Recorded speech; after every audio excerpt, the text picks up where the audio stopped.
It's August 21st, 2012. Welcome to the Falls Township Board of Supervisors meeting. We're going to begin our meeting with the salute to the flag, please. I pledge allegiance to the flag of the United States of America and to the republic for which it stands, one nation, under God, indivisible, with liberty and justice for all. Thank you. Call the roll, please, Mrs. Pullen. Mr. Galloway? Here. Mr. Snipes? Here. Mr. Harvey? Here. Mr. Dents? Here. Mr. Rocco? Here. Okay, thank you. Before we begin, I just want to let people know we, if you saw in the paper last week, Chief of Police Bill Wilcox was involved in a car accident in Warminster. The information we have at this point is that he was going through an intersection. He had a green light and another vehicle, a large truck carrying dozens of tanks of propane, went through a light and crashed into him. That's the information we have at this point in time, that the chief's car was totaled. The car was pushed across a lane of traffic, up an embankment, I think, through some trees. He thankfully came out, obviously very shaken, bumps and bruises, a concussion I think we know he has, but we're obviously very, very thankful that he came out with only those injuries. It was a Crown Victoria, again, just like Officer Colleen's car, which certainly saved his life. And the crash could have been worse, but we wish him obviously a speedy recovery. He came back to work, I think, the day afterwards and stayed for a little while until he realized he probably shouldn't be in work, and he went home. But that's the kind of person he is. He, I think, apologized to the Board of Supervisors for getting into an accident in a township car. Obviously, we're not really concerned about the car, so we're glad that he's okay, and we wish him the best. And we thankfully have a very good stable of lieutenants here at the township who are able to run the department. Lieutenant Plotnick is in charge while Chief Wilcox is on the mend. And I think Mrs. Rukoff was going to be chief of police for a couple weeks or something. Is that Mr. Gray put out a memo today about that effect. That's interesting, but we'll see how that works out. Okay. All right.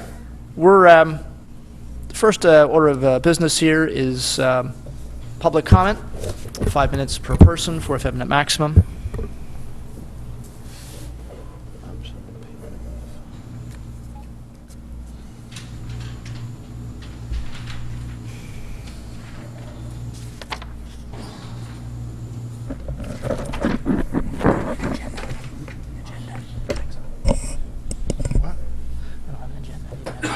Yeah, but I have to keep flipping back. Right.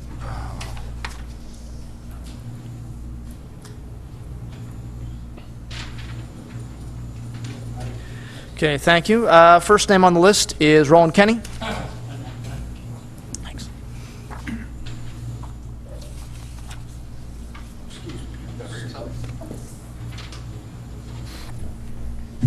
Good evening, Roland Kenny, Falls Township.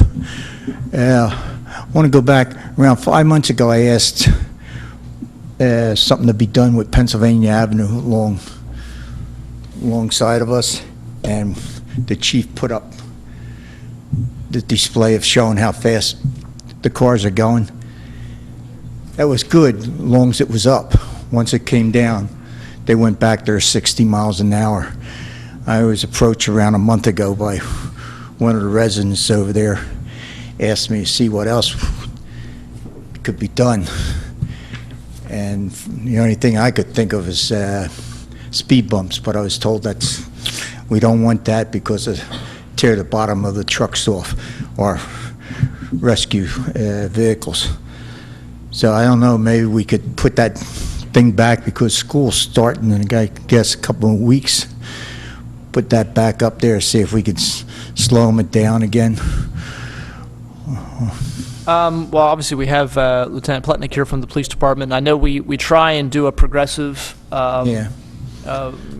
project here when it comes to speeding on a certain area, so certainly we can take a look at the speeding issue in Pennsylvania, and whether I we don't know can what do else could be done the other speed. than Well, that. we have a couple different tools, obviously, between the Speed Spy and obviously having a patrol car out there and having the trailer with the display of how many miles an hour people are going. But we certainly, I see Lieutenant Plutnik writing it down, so And if they need to, they can put it over near our fence.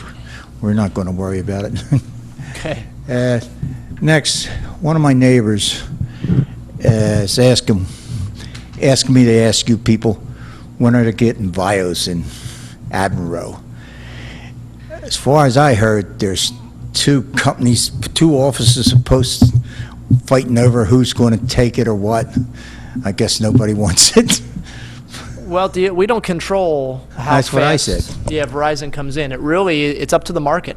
I know when they came in here originally a few years ago, really, 4 years ago, their plan was to be throughout Falls Township within 18 months. But they were assuming that they were going to have a certain number of people that were going to be purchasing, and it was going to be worth it for them to run all the lines and do all the installations, et cetera. And from everything we're hearing, just people aren't buying it at a high enough rate to for them to come out and do it. I mean, we can't control. It's a private company. We can't force them to go into this area of Falls, go into this area of Falls. It's up to them. But, Okay. sorry. Third, capitalism, yeah. getting back to our beloved chief, he was in an accident coming to work the other day, and he's stick-headed. So thinks he got to do everything. He don't. But what I said a couple of years ago, our governor agrees with me. Middletown and us are the best in the state. We're the best. Well, yeah. Middletown might be second. Well, they mention them guys. But you got to remember, I know a lot of the Middletown cops. Yeah, And they were trained by, Yeah, you probably do. Mr. Mariani's laughing. I think your picture's up in their police station, isn't it? they were trained by Chief Wilcox. So, it all goes around. Right. Okay. Threw me off the track saying I was no for them. Oh. Another officer was killed down in the city. It's up to $130,000 reward to get the two scums that killed them. But see, these creeps better know it. In this state now, we have a governor has a pin that signs that warrant for death. He'll put them asleep as quick as they do something. So, word to the wise out there. Leave our police and our firemen alone. All right, that's all I got. God bless you. Good night. Thank you. Mr. Mariani?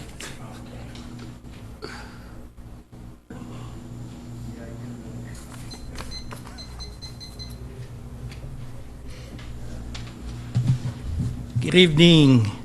Among the questions that I had regarding the 5-year agreement with our public employees, I had told Mr. Gray that I had 2 questions left for you when we were doing the tour.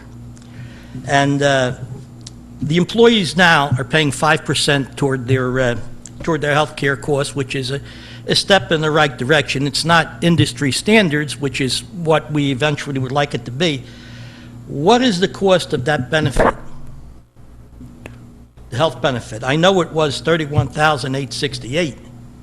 I guess it probably depends on the plan, the family, individual. It depends if you have a family plan, a single plan, a single adult with children. It depends on the type of plan. What I'm saying is public employees and industry standards is what I'm looking for. And for families, normally around $15,001. And I just wondered if they're paying 5% of what, $32,000, maybe $34,000 now. So I'm trying to make a point is Right. where we as a township has got to move. Now, you said the pension plan is now PMRS, and I don't know which Pennsylvania retirement system they've gone into? There's a couple of them. The Public Works are in the PMRS system. Yeah, but which one? There's more than one. I'll give you an example. You have what they call a cash benefit plan. That's PMRS, where the employee has to pay at least 5%. The employee does not have to make a contribution. That's where I'm headed. They also have retirement on an actuarially advanced plan, which is, I'm saying, we've got to get maybe better control over that. And the other systems where they can contribute 3.5%, there's a 20-year accredited service. And they can go out and it's reduced by like 0.5% of a benefit per month. And I'm saying, I think we've got to be a little bit more careful as we make these agreements, because these agreements are for 5 years, et cetera. So, look, I don't want our employees to view me especially as Dr. Frankenstein, because that's not what I'm suggesting. I'm suggesting that we provide benefits for our employees through sound administration and benefits that are affordable into the future when we no longer have host fees.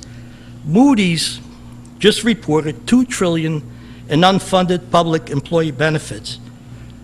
A lot of public employees are not going to collect their pensions.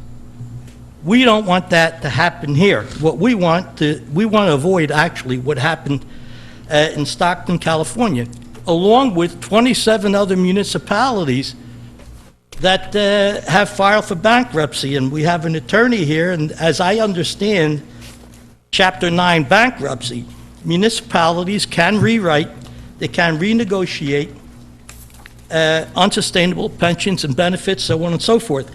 That is not what we want for our employees. So I'm not picking on our public employees. I'm saying we want to do what we have to do now to assure that this doesn't happen to you after host fees are gone. These agreements are made during flush times. Right now, we're enjoying flush times.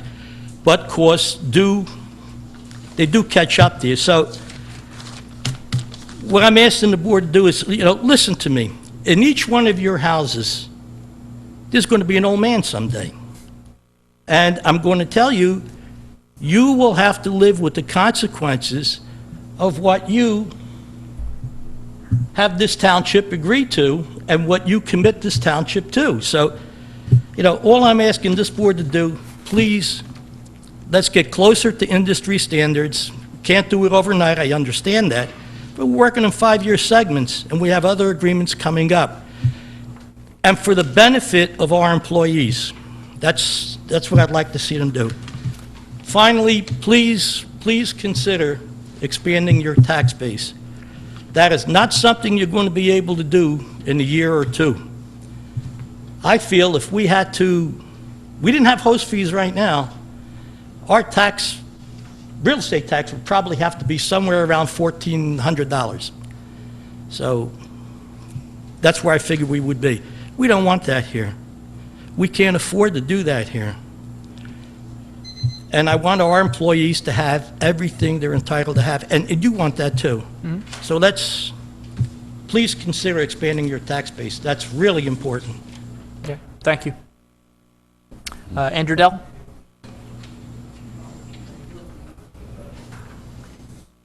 Andrew Dell, Falls Township.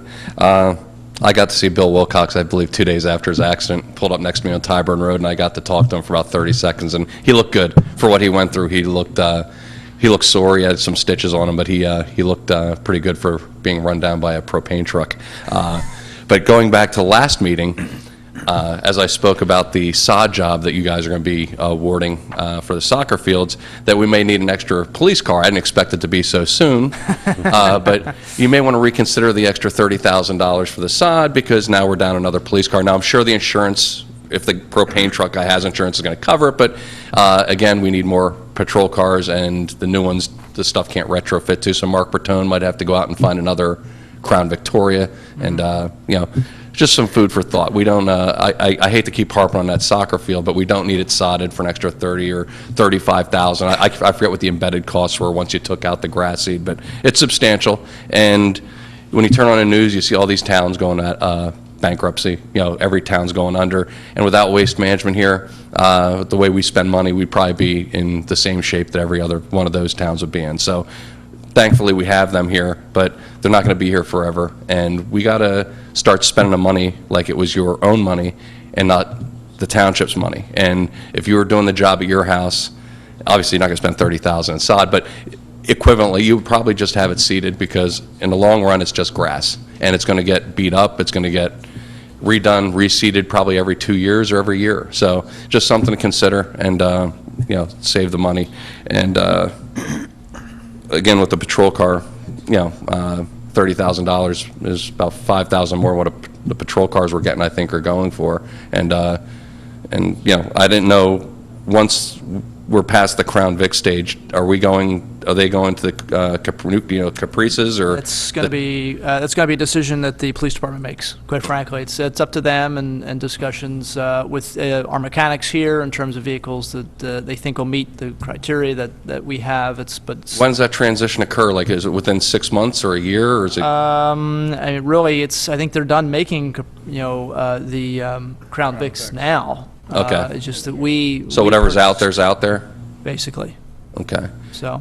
And my other question was the mosquitoes. Have we been making pretty good progress with the spraying of that? We're going to, actually, it's we're going to change agenda items a little bit. We're going to talk about that immediately after public comment. Okay, terrific. Thank you very much. Sure, thank you. Edgar Latuma?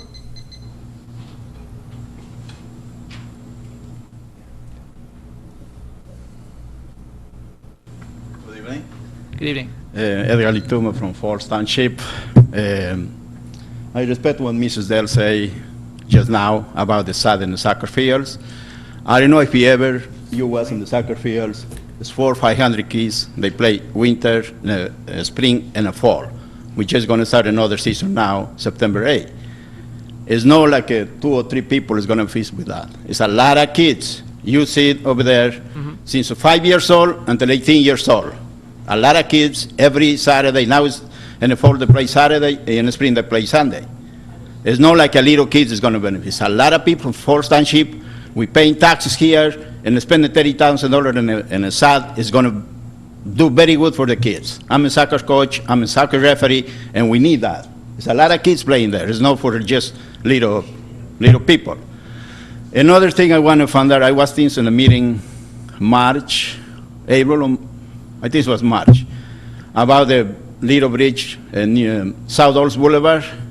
I know somebody said they was going to start after the school finish. It was in June.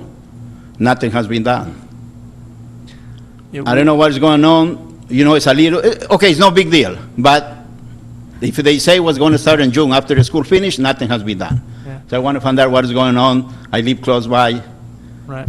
We, now, the plan was to go out to bid on the project, find a contractor, award the bid, and do construction in, July, August. Unfortunately, the bids that came in were much, much, much higher than we expected them to be, and much, much higher than the engineer feels they should be. And so we had to go out to bid again a second time, which obviously delays the project, because every time you go out to bid, it's another month or so. Unfortunately, we can't control the bids that come in. Talking about trying to do things in a way that are fiscally responsible. We're trying, based on all the cost analysis we've looked at and the engineers looked at, the bids that came in were way too high. And so we've had to go back out again for bids. Mr. Sullivan, when are we expecting to look at that project and award it, hopefully? We're going back out to bid on this Friday. Okay. So there's a pre-bid a week or so after that, and the bid opening, I believe, September 14th. Okay. So the second meeting in September, The second meeting in September, we'll be ready with a recommendation. Right. So second meeting in September, we should be able to award the bid to somebody. Now, obviously, we wanted to get it done before schools, but Yeah. it's, we can't control the Yeah, no, I understand. Now you explain that. It's nice if you guys, people can say something, because I already read the Bucks County Courier Time, explain what is going on, something, that way people know. We know what is going on. Yeah, we did. Only that's my suggestion, you can. Yeah, we did. I forget what Yeah, meeting. you did once, yeah. I Yeah, we remember did I at read. whatever meeting we opened. I think it was June we opened the bids. and we announced that we weren't Yeah, going that to was do the it. So now what we can't control what the Courier Times prints. You know, we can ask them to run a story, but they don't necessarily have to run what we ask them to. All right. So, but And I'm sorry, Mr. Dell, again. And when is going to start the work for the soccer fields? fields are going to start middle September. Probably second week of September. Middle September. Okay. Okay, so a couple in about like a month or so, a little less than a month. They're going to start work. We need that, and congratulations, and thank you, guys. You're trying to do that it's not for private purpose, it's for the people and for the kids here in Forest Township. Okay. Thank you very much. Thank you. Okay, those are the names on the list. Anyone else, Mr. Obert?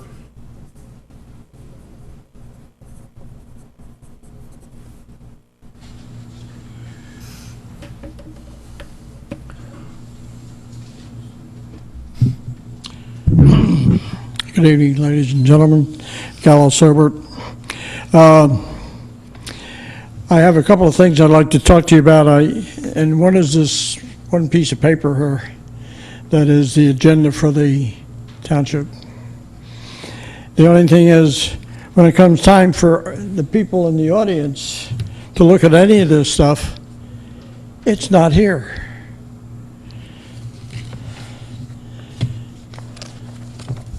Here's the agenda for the school board. And it's quite a few pages, probably about 200 and some. And they list everything, every bill that's paid and so forth. And we don't even get a chance to look at the bills. We don't get a chance to look at the, wait a minute, road program,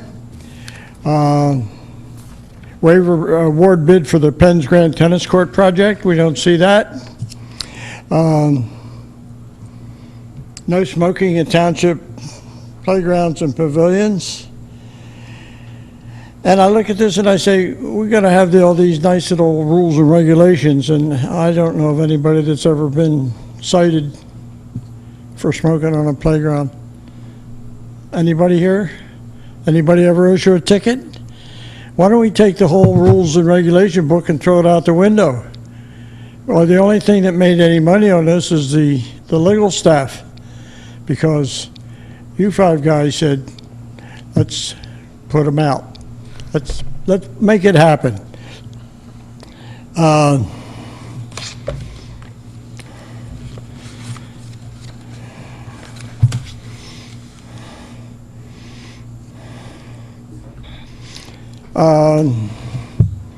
Bus stops.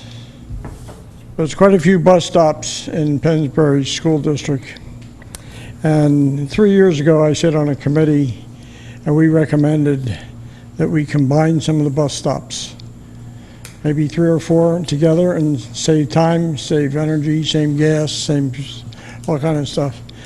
And lo and behold, guess what? Bristol Township's going to do it, Ben Salem's going to do it, but we're sitting here with our fingers in our nose trying to figure out what we should do.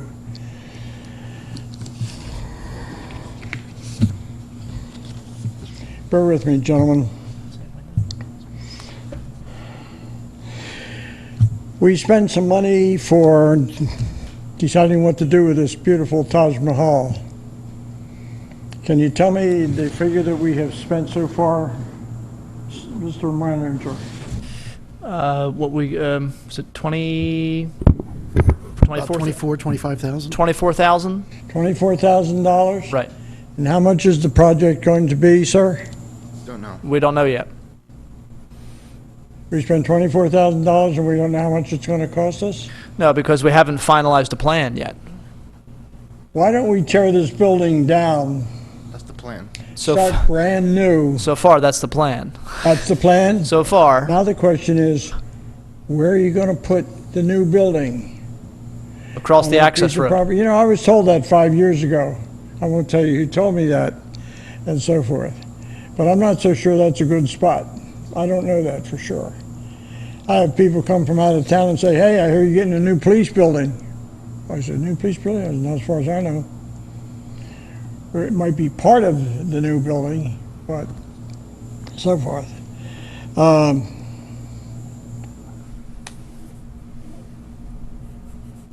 Do we pay taxes on this building?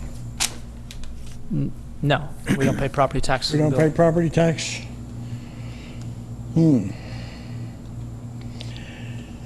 Next question. How much do we pay the tax collector to collect the taxes for the township? Anybody have a ballpark figure? No, tax collector's paid based on the amount of taxes she collects. I don't know what the percentage is, or if, I think it's $1.25 per parcel. $1.20, yeah, $1.25 per parcel from us, correct? Yes. Right, and then the school district obviously would pay her a different amount, and the county would pay her a different amount. $1.25 per tax parcel. Correct. Now the question is, How many tax parcels? what's the tax parcels? How many? Nobody knows. No, It's amazing. 13. I thought it was 13. Yeah, about 13,000 13,000, tax parcels. and that's $1.25. She don't get much money for collecting it all, does she? Well, that's just the township part. The school Oh, district. I understand. Yeah. I understand that. Let's see if I can find the rest of them.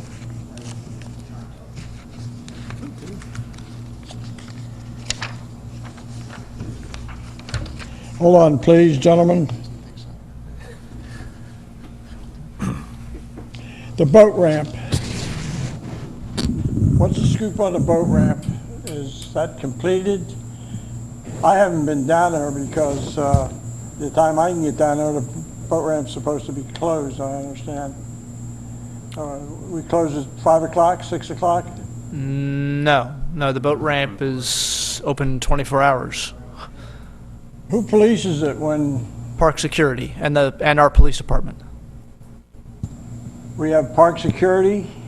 and the police department both make routine rounds down there. Yeah, I was down there one day and there were 3 police cars sitting in the parking lot. Oh, there you go. Yeah, 3 police cars and me. And I thought, gee, I better get the heck out of here before they lock me up. Good move. I've never had that happen, okay? Who maintains the park and the boat ramp? Park and Rec Department, the Public Works Department, and there's, Public Works Department? right, And how many people do we have in the Public Works Department offhand, sorry? 16, 17, so you have to use a microphone, Mr. Ober, you have to use a microphone. 16? 16. Sorry, Yeah, 16 people, 16 people. full-time. We have, during the summer, we bring on some part-timers. Anybody wants to collect driftwood, that's a good place to go for it. Yeah. It's well-seasoned. Do we have a ramp or a shack down there for the boat ramp captain? There is no boat ramp captain. There's a shed down there for equipment, Electronics. electronics, and things like that. And that's unmanned. It's just a shed. It's like a shed people would have in their backyard.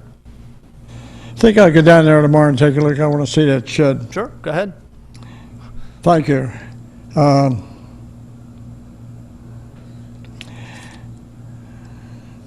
You know, it's amazing, I still say it's amazing that the township puts out one sheet, the school district puts out about 150 sheets, and of course, they spend a lot more money than you guys do. They collect and they're accountable for every dime, and so are you guys.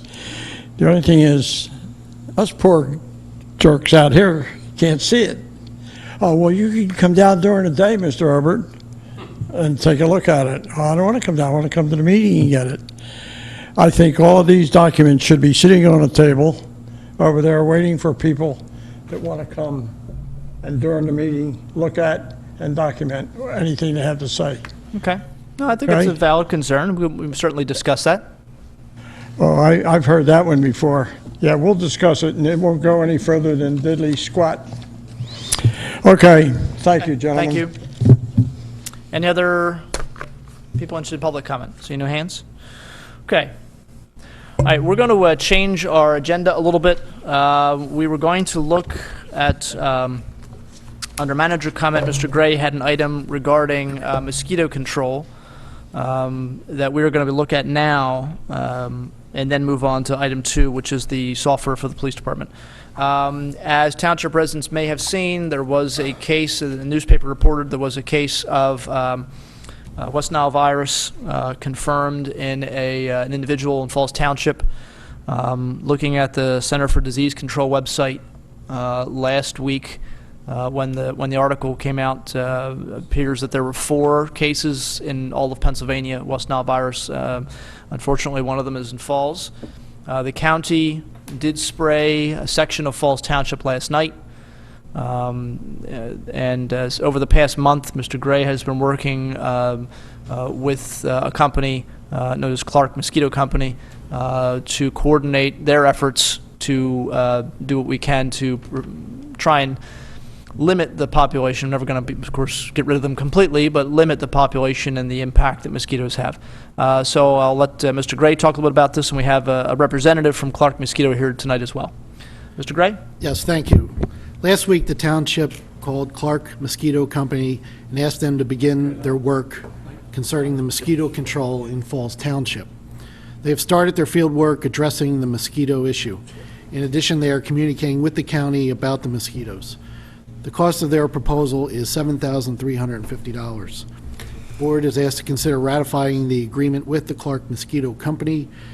In addition, tonight from the Clark Mosquito Company is Mr. Jeff Hottenstein to answer any questions the board may have.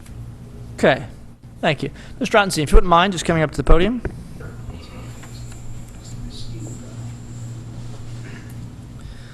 If you wouldn't mind, just give us an idea of the company you work for, a little bit of their background and their, I guess, qualifications, and then I guess we can talk about what kinds of things you'll be doing and the hopes in terms of effectiveness. Okay, I work for a company called Clark. We used to be called Clark Mosquito Control. Company is originally based in the Chicago area. We now have offices in Pennsylvania, Florida, Virginia. We're working in Dallas, as you could imagine, and we've been in business since 1946. I've personally worked for Clark since 1996. What we are going to do is we're going to coordinate with the Health Department and Pennsylvania DEP so we don't overlap and treat the same areas. We're going to be setting CO2 baited traps, and we're going to be adding a BG lure to try and see if we can capture more of the Asian tiger mosquitoes as well. And what we're going to do is sort those mosquitoes, identify those mosquitoes, and then test them with a product called the VEC test. And what the VEC test does is it looks for certain proteins that are associated with West Nile virus.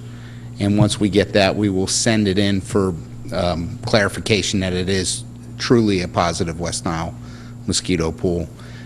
Based upon the number of mosquitoes we catch in those traps, we will coordinate with Peter about where and what type of spray that we think we should be doing, what neighborhoods should be sprayed. We're also going to look for larval mosquito habitats inside Falls Township, and when we find them, we will treat them with a product called Naturalar. Naturalar is an organic larvicide developed by Clark starting in 2008. It is ingested by the mosquitoes. The mosquitoes actually go into paralysis, the larvae do, and die before they reach adults. So that's pretty much in a nutshell what we're going to be doing. Okay. You have any questions? Sure. I'm going to open up to board for questions, and then we'll have the public, if any questions from the public. Board members have questions for Mr. Ottenstein? Mr. Galloway? We were discussing earlier, there's many different types of mosquitoes. Can you tell me a little bit more about the type that carries the West Nile that we know of? Okay, the primary vector for West Nile virus in Pennsylvania is a mosquito species called Culex pipiens. Culex pipiens is also known as the common house mosquito. It does very well in and around neighborhoods and the like. It looks for stagnant standing water. It can be stormwater catch basins. It can be bird baths. It can be abandoned swimming pools or unkept swimming pools. It can be roadside ditches. Any place that has a mosquito contact with high organics. Wastewater treatment plants are also get a lot of Culex pipiens showing up to lay their eggs in that surface water. They primarily feed on birds early in the year, What happens about mid-July when the birds fledge, there's not as many birds for the Culex mosquitoes to feed on, so then they look for alternate sources. And unfortunately, we're an alternate source. And if they had been infected with a previous feeding on a bird earlier in the year, that's how they would then infect humans. So, All right, thank you. Just a quick follow-up. You talked about the Asian tiger mosquito, which I've seen sort of in the newspaper. Could you just, I guess, describe a little bit about, what's it look like and what's the danger with that? the Asian tiger mosquito is an aggressive, very small black mosquito. If you look real close, it has white stripes on the legs. It has pretty much a white stripe running straight down its thorax or back from the head. They will bite even on the hottest days in mid-afternoon. Usually what happens is you walk over to an area where they may be harboring, an area that has English ivy or azaleas or rhododendron. They will detect your sweat, your breathing, your carbon dioxide, and they will come out and bite you. They probably not are associated with West Nile virus transmission, basically because they prefer to feed on humans versus birds. Birds are the reservoir for West Nile virus. Humans are not a reservoir. We're an end host, basically. We can get sick, but we can't transmit the virus to another mosquito. So if a mosquito bites a person infected with West Nile virus, they don't have enough virus in their blood for the mosquito to pick it up and transmit it to another. So as the newspaper reported, there's more of a threat. They had said, I believe, at sunset and sundown, it's the nocturnal, the evening mosquitoes. Okay. Yes, this Culex mosquito tends to become active right after dark, right at dusk, and hence that's when we do most of our spraying. So to be wetlands, standing water, these are the sources for that type of mosquito? Correct. If you have swimming pools that maybe somebody went away on vacation and they shut their pump down and they don't plan on starting it, that can be a source in another week or two, so it's something to be aware of. If you've got foreclosures that maybe have swimming pools that are unkept, that will be something to keep an eye on as well. All right, thank you. Mr. Snipes? Yes, you described part of the program as, I guess, catching the mosquitoes and being able to study them. Yes. Correct? And what do you hope to find out? The different numbers of mosquitoes, or how many of them may be carrying West Nile, or? Yeah, we're looking to see what types of mosquitoes you have. That also helps us look for habitats where the mosquitoes would be coming from. Certain mosquitoes prefer to lay their eggs in certain types of habitats. So if we know what type of mosquito we have as an adult, we know what type of larval habitat to look for. Whether it's a wooded area that's swampy, whether it's roadside ditches, or whether it's containers in people's backyards. One of the biggest breeders of the Asian tiger mosquito is just small containers in and around people's yards. They can breed in the corrugated pipe that we use for drains. They can breed in bird baths. They can breed in as small as bottle caps. They've found the larvae laying in bottle caps or in a tarp laying across a wood pile. It's just, they're pretty, they can find water pretty readily and do, so. I think you already described that we're not passing West Nile from person to person. No. It's always going from a mosquito that's there associated is with a bird, bitten a bird, to a person. there has been blood transfusions that have transferred West Nile virus. There's been organ transplants that have transferred West Nile virus. They now test for that before they accept the blood to make sure it doesn't have it. And for the public, what are the symptoms of West Nile virus? Like everything else, flu-like.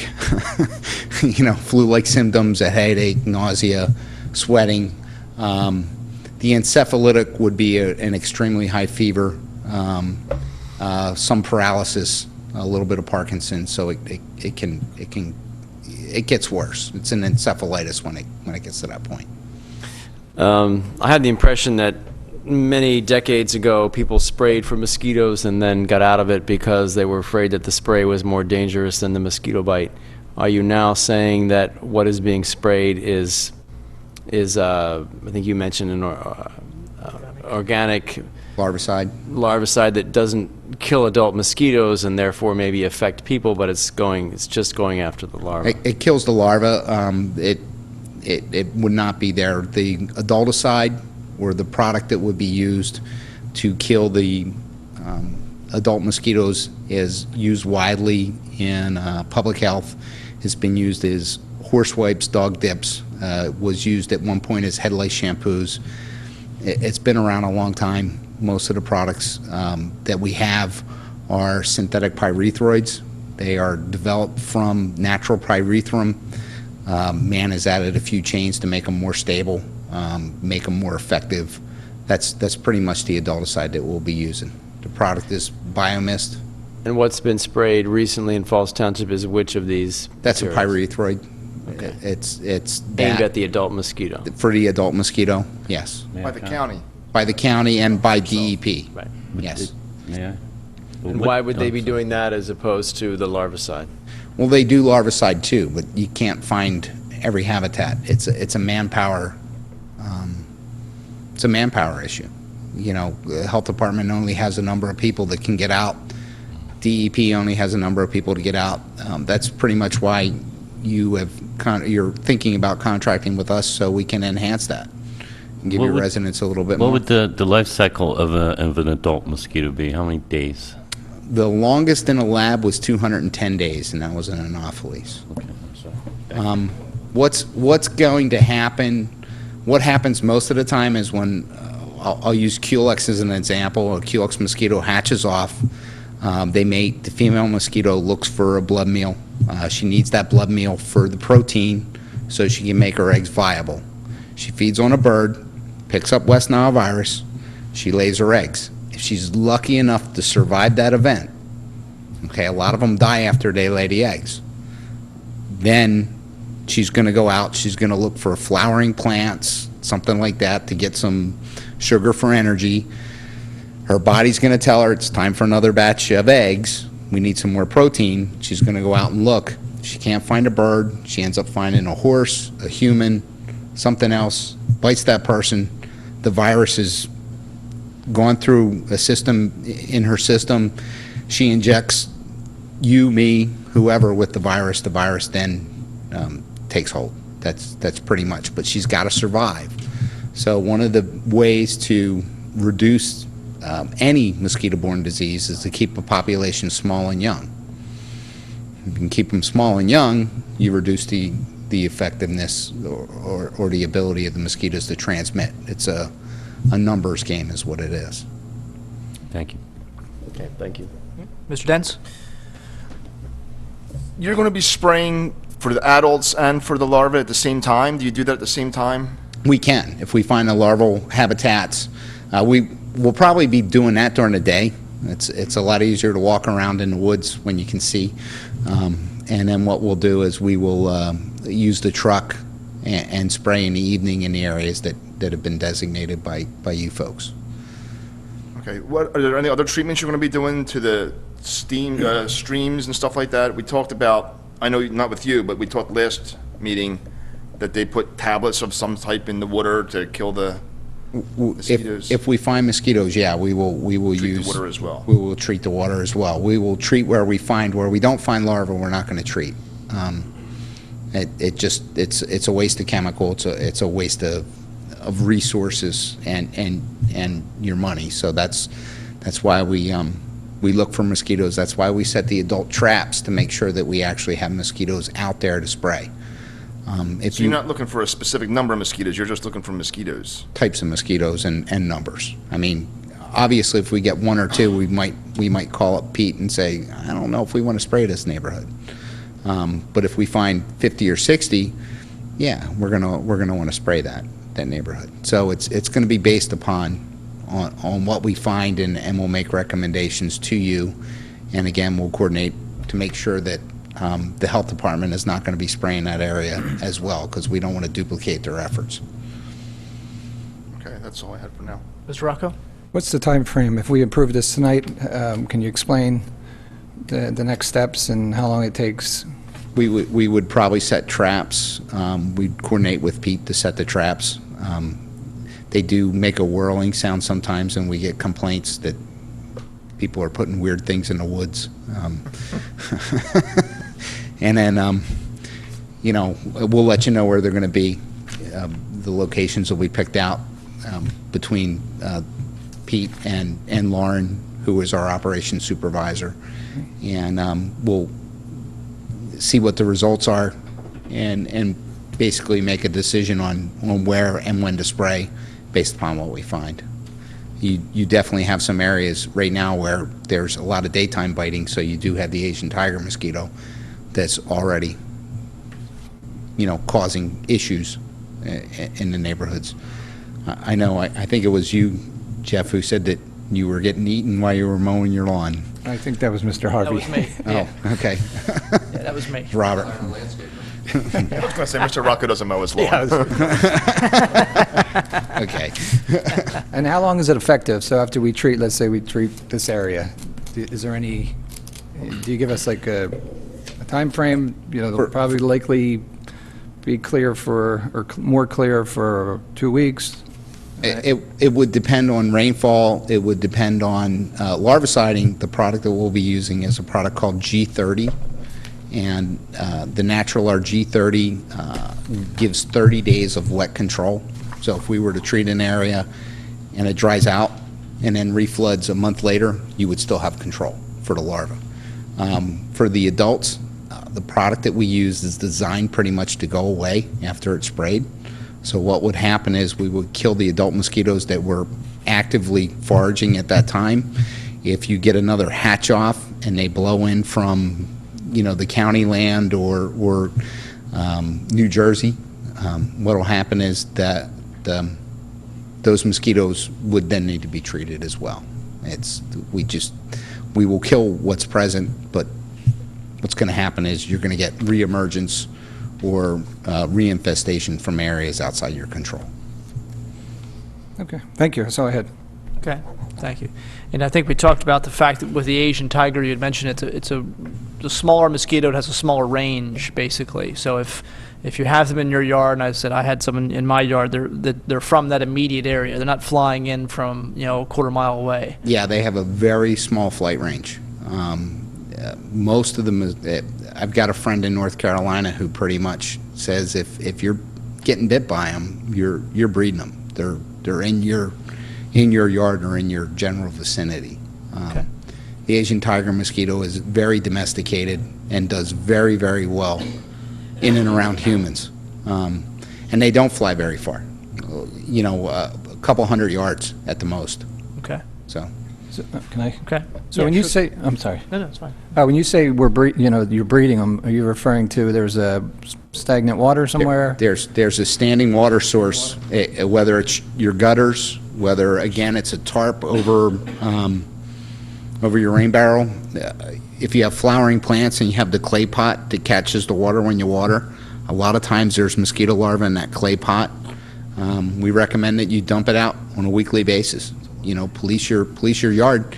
It will really make your backyard a lot more enjoyable if you can police up anything that holds water for 2 weeks. If you have a bird bath, clean it out and put fresh water in weekly, and you'll be fine. So some of this is preventable?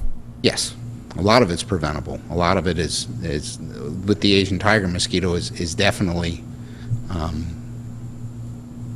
you can make your yard a lot less than so obviously if you have a neighbor who's got a whole bunch of stuff on the other side of the fence, that's a different issue. But the tiger mosquito is not carrying West Nile virus. It's probably not carrying West Nile virus. Okay. The Asian tiger mosquito can, in a lab, pick up West Nile virus. If it can't find it, it prefers to bite on people. If she's looking for the protein source, there's no cats, there's no dogs, there's no people in the vicinity, but there's birds. She will feed on a bird if there's nothing else, because she is going to get protein for her eggs, and she's going to do what she has to do. So, One of the areas I'm concerned about, is Oxford Valley Elementary School borders a marshy area. So proximity, they're within feet of the woodlands there, of Lake Caroline, but all the area where the woods are at, I don't know how many acres that is, it's a very marshy area, and that would be a breeding ground for all those types of mosquitoes, correct? potentially. Probably not the Asian tiger unless it has containers, old tires or something that have been rolled down in there. They don't like the wilderness, huh?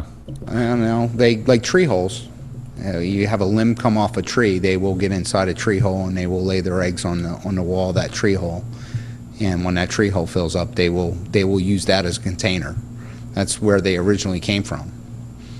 So. Okay. They definitely like that. Bamboo, you snap off. You've got bamboo anywhere and it's snapped off. You get that little pocket of water in the bamboo stick. They will. That's how it made it to Los Angeles. It came in on containers of Lucky Bamboo. Yeah, but some of the township is looking at a few areas right now, obviously trying to coordinate with the county, and this is part of the discussion. We've had some issues with North Park, and North Park is definitely going to be one of the areas where we're going to be asking Clark Mosquito to go out and do some work. We want to coordinate with the county because obviously if there's county land like the Lake Caroline area, like some of the areas in Farrell's Hills by the golf course, et cetera, if the county's treating it already, then obviously we don't want to be spending our resources to treat there too. But we're going to coordinate with them and do that. Is there any public comment questions? See a hand. Motion to open public comment. So moved. Second. All in favor? Aye. Opposed? Mr. Dell? Being that these things only travel a couple hundred yards, like say the school, Oxford Valley School per se, if they just treated, Pennsbury just treated the back of the wood line, they probably would not be traveling, say, from a quarter mile in the woods back to the school, I would imagine. And same with the golf course, which I live near. Right. I don't know if, since it's county property, I would assume they're treating it, but that's not always a given. Right. But being that it's a manpower issue, if you put something on the internet, say what chemical people can buy, if people go out and, I'm sure you could use like a backpack sprayer or a hand sprayer with this chemical to treat your own yard. I know one of the, just in talking with Mr. Ottenstein before the meeting, I know one of the board members asked, just for your yard, for yourself, if you want to Yes. go out and spray, and I know he mentioned the cutter, the one you hook up to your hose, just spray your yard. Yeah. Would be something he would recommend. I forget the brand name, but I don't want to sort of endorse the brand name, but that was sort of what, what he had talked about. If you're it's not going to last, obviously, as long as the more professional chemicals, but one of the issues, I'm glad you actually brought that up because you reminded me, one of the issues of why we're hiring this company is because in looking into the issue, Mr. Gray realized that we as a township are not permitted to just go out and start using these kinds of pesticides because the DEP has regulations on that. So that's why we're looking at a professional firm to do that. The alternative would be to take one of our employees and put them through sort of the You all need the a special training. license number Right, through the exactly. county and everything, Exactly. BU number and all that. Because you're Yeah. using a much stronger grade of chemical than what you're going to buy over the counter. Correct. So- But I mean, being that they're not going to spray, I mean, you look at the map of Falls Township, there's water everywhere. Right. We're not going to be able to hit all of them, hence the traps and finding out the densest populations. But Right. I just didn't know if there's something you could pick up at Home Depot, Sears, or when you call into, say, the township and say, hey, this vacant house has an in-ground pool, it has green water in it, or the people are living there and they're not doing anything with their pool and they're obviously not going to spend money on chemicals to treat it if they're Yeah. let it go that bad. Who do we call to say, hey, this house has an in-ground pool, we can see the mosquitoes swarming, besides giving Tom Bennett more work to do. Who do you talk to about that? Well, yeah, I mean, obviously the Board of Health, that's been the recommendation, and that's sort of what, we've told people is if you're having a mosquito issue, the first calls would be to the county. Okay. Because they have the manpower and the staffing, and they have the ability to come out and spray almost immediately. Yes. Like you saw just last night. They can move very quickly, whereas we're obviously a little more limited. Yeah. Calling the county, they do their tests, and then they can move on that. Because the only reason I'm asking where people can get the chemical, because it sounds like these things could breed almost in a paper cup laying in your back. I Bottle mean, cap, he said. bottle cap. I mean, that's why I'm saying, manpower, you have the people living in all these houses, everyone treats their own property. Well, that's right. That's the ideal, and that's Yeah. the problem is that not everybody does. Well, it. not everybody, but if you get like 60% of the people Sure. to do it, I mean, it makes a huge dent on the population. But even when I went down my own yard today, I realized I had a wheelbarrow sitting there with 8 inches of water in it. I quickly dumped it out, but I mean, you have that stuff all over the township. Right. I mean, it just adds up. Everywhere. It's Sure. everywhere. And there's no way, no matter how many traps or how much spraying you do, you're going to put a dent in this population. I mean, it's a good thing we're doing something, but Right. I just didn't know if there's some specific chemical that he may recommend that people go to the store and buy this specific chemical and hose their yard down with it, and it'd be beneficial. Well, I mean, I don't, like I said, he mentioned it to us just, and I kind of talked about just the hose and sprayer thing. I don't know if Mr. Rottenstein wants to go further than that's up to him if he wants Okay. to recommend, but, I understand your point. Yeah, I mean, you got the manpower people Right, watching and right. listening and say, hey, it's a bigger problem than we thought, because I didn't realize how bad it was. And, where was the person that got the West Nile virus in Falls? What part of Falls? It was, because of HIPAA, it was tough to really kind of nail down is because of HIPAA regulations. The county and the state really aren't able to tell us. We know roughly it was not in one of the Levittown sections. I know North Park has been sort of a hot spot, but the Okay. person was not from the Levittown area of Falls Township. I'll put it that way. Okay, Okay? all right, good enough, I guess. Thank you. Any other questions or comments? No? All right, motion to close public comment? So moved. Second. All in favor? Aye. Opposed? All right, so any final comments or questions from board members? No? All right, so we're looking at a proposal, $7,350 for Clark Mosquito Company to begin their work in Falls Township. Is there a motion? I'll make the motion to approve it. Second. Okay, Mrs. Pullen? Mr. Galloway? Yes. Mr. Snipes? Yes. Mr. Harvey? Yes. Mr. Dents? Yes. Mr. Rocco? Yes. Okay, Mr. Ottenstein, thank you very much for your time and all your answers here to our questions. Thank you. Appreciate your time. Sure. Thank Have a you. good day, gentlemen. Thank you. Thanks. Just before we move on, I just want to kind of piggyback on one of the things that Mr. Dell was bringing up. The word community, implies, people living together. And we've often talked about, helping each other out as a community, whether it's not, obviously volunteering to coach sports teams and things like that. But even, you see something going on, isn't right, you call the police department. You see something with, happening somewhere that it probably isn't safe, maybe you call code enforcement or you call the fire department, you do something like that. Just, that we obviously can't be everywhere. We have a staff here in this building of a little over 100 people. We can't see everything that happens everywhere in this township. And part of the problem, and talking with Mr. Sullivan about this, part of the problem, and especially in the area of North Park, and areas like Thorn Ridge and Birch Valley, and areas that have those drainage areas, the streams, the ditches, is the tremendous number of people, and not everybody, but the tremendous number of people who use those ditches and drainage areas as garbage dumps. They take their grass cuttings, they take their leaves, they take old stumps, they take garbage that they just don't feel like putting out for the trash. I don't know why. We have free trash collection in this township, and they take almost anything. And they dump it in there. And it causes flooding issues.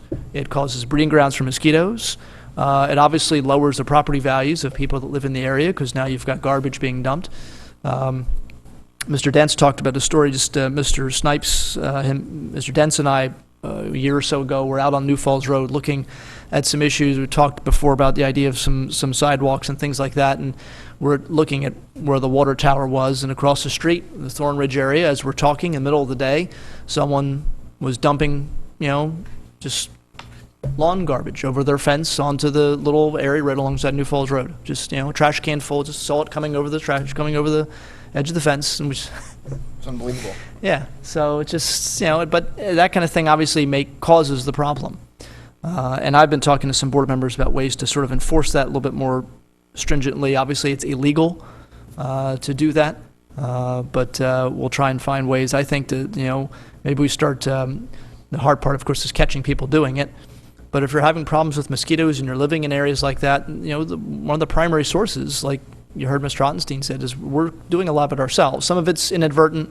You forget that you have this flower pot and it's got water sitting in it and you forgot about it. Okay, but if you're doing that kind of dumping, you're breaking the law and you're causing problems for everybody else in the community. which obviously is not your right to do. So that's something to think about. And we can do a certain amount here at the township, but it requires all of us to do something. So. Doesn't get filtered, that stuff that goes down that drain. Correct. Yeah, Mr. Mariani's saying the things that go down the drain doesn't get filtered, stormwater. So.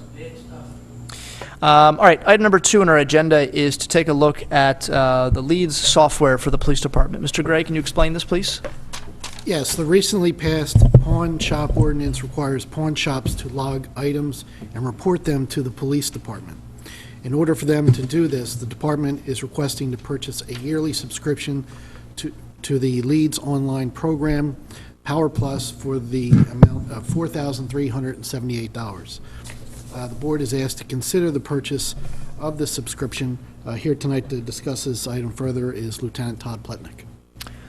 Okay, Lieutenant Pletnick, thank you for being here. You're welcome. Good evening, gentlemen.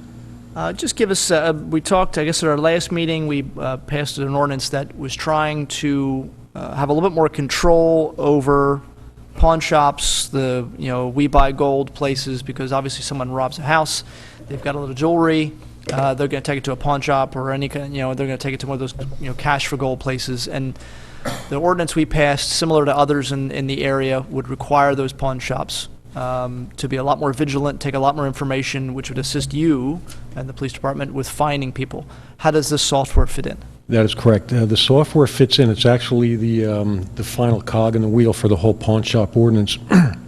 Right now, the pawn shops, we pick up from the pawn shops their daily purchase or pawned item lists. They're handwritten. They're hard to read, almost sometimes impossible to read. By the time we get them, it's sometimes 2-3 weeks after the fact, sometimes even a month after the item has already been sold in the pawn shop and it's gone. Burglary occurs in the township, somebody goes and pawns the item, even outside the township. We don't know if it's stolen until it's long gone, smelted down, recycled, whatever the case may be. Leeds is a real-time system that the pawn shops, by ordinance, would be required to log them in daily, and by the end of the business day, upload it into the Leeds system. The Leeds system then checks anything that has a serial number would be checked NCIC automatically by Leeds. We would get an alert via cell phone or via right to a computer terminal here at the headquarters that the item was stolen. It actually takes a lot of the time that we're spending now in putting the things in manually into our computer. It's basically useless. By the time we put them in, the things are long gone. If they're in the pawn shop, there's no way to track them. Leeds does a lot of things. Most importantly, it is a real-time system that allows us to jump onto things as quickly as possible. It also checks NCIC, which is National Criminal Information Computer, immediately if something does have a serial number that's logged in through the Leeds system. On top of that, it also allows for the Power Plus system, allows for monitoring of meth labs by state law. When you buy any kind of pseudoephedrine in a drugstore, you have to produce ID. The system's all tied into that if somebody's buying an inordinate amount, whether it be any drugstore within the township, that would let us know that somebody's doing that. With the Power Plus, there's a national search for scrap metal dealers also. And I know our pawn ordinance doesn't address scrap dealers currently. I'd like to see it go in that direction myself someday, but right now, if we get somebody that we suspect is stealing and scrapping it wherever the case may be, if that person or if the township is part of the Leeds system and they scrap it there, we'd be able to find out. So it does a whole lot of things in the package that got put out. It's not only for the pawn shop ordinance itself, but it does help us investigate in a whole lot of ways. Property crimes is what it comes down to. In real time, that's the most important thing in my opinion. Okay. All right, thank you. Pretty thorough, very straightforward. Appreciate that. Comments or questions for Lieutenant Pletnick? Mr. Galloway? No questions. Mr. Snipes? No, thank you. Mr. Dents? The pawn shops or the cash for gold people, they have to have the software as well? No, it's all an internet-based system. How it They works just- is once we sign the contract with Leeds, and it's on a yearly basis, they send what's called a startup package to me or whoever in the department. We then disseminate it to the pawn shops. They are required by ordinance then to log into Leeds. It's internet-based, log into Leeds and log every item that comes into that store per the ordinance, what it is, description, thumbprint, picture of the person. That's all uploaded then into leads. And again, if there's a serial number, it can hit immediately. If there's not a serial number, we get a list. We log on here through the internet also, and we can go to each specific pawn shop or gold or metal dealer, whatever it may be, and see what was pawned there, what came in, what went out. It allows us to track exactly what's going in and out of the pawn shops. And also, if we're looking at a person, we can actually put the person into the lead system. House gets robbed on 123 Main Street in any town. We think it's Joe. We put Joe's name into the lead system. If he pawns something anywhere in the United States that uses the leads online system, we flag his name, it comes up. And if we match that specifically with something that was taken in Falls Township, we now have, more concrete evidence to go on to make an arrest. But again, it's all incumbent on them using the lead system. It is I don't want to say the only game in town. There are very small proprietors that do the same thing, but they're really tiny. The leads is the biggest system. Philadelphia uses it, Trenton, in our area, Ben Salem also. It's a great system. That's all I had. Thank you. Mr. Rocco? So as I understand it, as a homeowner, you have to register, or you can register items that have serial numbers to That is help correct. identify That's it? part of the program is, they call it Find It or some catchy name. I spoke with the woman at Leeds about that, and my first question, Reported is what it's called, my first question was, well, how do you know the people live in the township? And a little proprietary secret she let out, they don't. Anybody can log on, even right now. You don't need to be in Falls Township. You can go online to the, I believe it's reported at leadsonline.com and register your items. That is going to be one of the most important things for us to get people to do. Yeah. You wouldn't believe the number of things we get stolen and people have no idea what the serial number is. Bicycles, huge. We never get serial numbers on bikes, but all of that stuff can be logged into the lead system. And then if their bike's taken, even if, say if they get burglarized and their computer's taken, all we need is their log on and their password. We can get in the system on our end and put everything into NCIC and then try to track it down from there. Okay, thank you, that's all I had. You're welcome. Okay. Any public comment? See no hands? Okay. So we're looking to, let's see, purchase a software, lead software, in the amount of $4,378. Now, this is per year, Mr.? That is a per year fee, yes. Lieutenant? Okay. I'm sorry, it is, That's per year, and the fee is based on the size of the police department. All right. So Philadelphia would pay a much higher fee than a township like Falls. and I see it's fixed for 3 years, so we sort of locked. That means that price is fixed, but it is an every year reoccurring fee. For the Right. next 3 years, it is fixed at $4,378. It may go up slightly from there after the 3-year period. Okay. All right, thank you. So no more comments or questions. Is there a motion then? Yeah, I'll make a motion to purchase the lead software. $4,378. A second. Okay, motion made and seconded. Mrs. Pullen? Mr. Galloway? Yes. Mr. Snipes? Yes. Mr. Harvey? Yes. Mr. Dent? Yes. Mr. Rocco? Yes. Okay. Thank you, Lieutenant. Thank you, Appreciate it. gentlemen. Have a good night. All right, item 3 on our agenda is consider advertising for a littering ordinance, revising Chapter 120, Section 6, which is optional payment of a fine. I know Ms. Gallagher worked on this with Mr. Bennett, so I think mostly Ms. Gallagher. So I don't know if you want to just give us an idea, Ms. Gallagher. I should have mentioned, he's going to think that we don't miss him. Mr. Clark could not be here this evening. He had a previous family engagement, and so Ms. Gallagher is here as our solicitor. So, yeah. So just give us an idea of, in terms of optional payment of a fine. Does that mean you don't have to pay the fine if you don't want to? It does not. Under the current version of the ordinance, if you are cited for dumping or littering, rather than attending a hearing in front of Judge Kozlowski and taking a day out of your schedule to do that, you could pay a fine directly to the township manager and take care of the issue that way. Under the current version of the ordinance, that optional payment of fine, I believe, is $10? $10. It hasn't been updated in quite some time, so this is updating that provision of the code. Okay, so what would the new fine be, updating it? The new updated optional payment of fine would be $300, And then if you chose to take it to a hearing, it could be a fine of up to $500, plus costs of prosecution and reasonable attorney's fees. All right, so you could, if you're caught littering, let's kind of go back to a previous item. Let's say you get caught, dumping in the stream in North Park, and you get caught doing that. So you could pay a $300 fine, or you could fight it, go to court, in which case you might lose and pay not only $500, but also court costs and the attorney's fees for the township. So that's what we're updating here, and we're just authorizing advertisement for this. We'll have to, obviously, that's the process when you change an ordinance, is to, authorize the advertisement and come back at a later date after people have had a chance to look at it, and then vote to actually approve it. Comments or questions regarding this proposed change to this ordinance? Mr. Galloway? I was just reading the paperwork that was provided.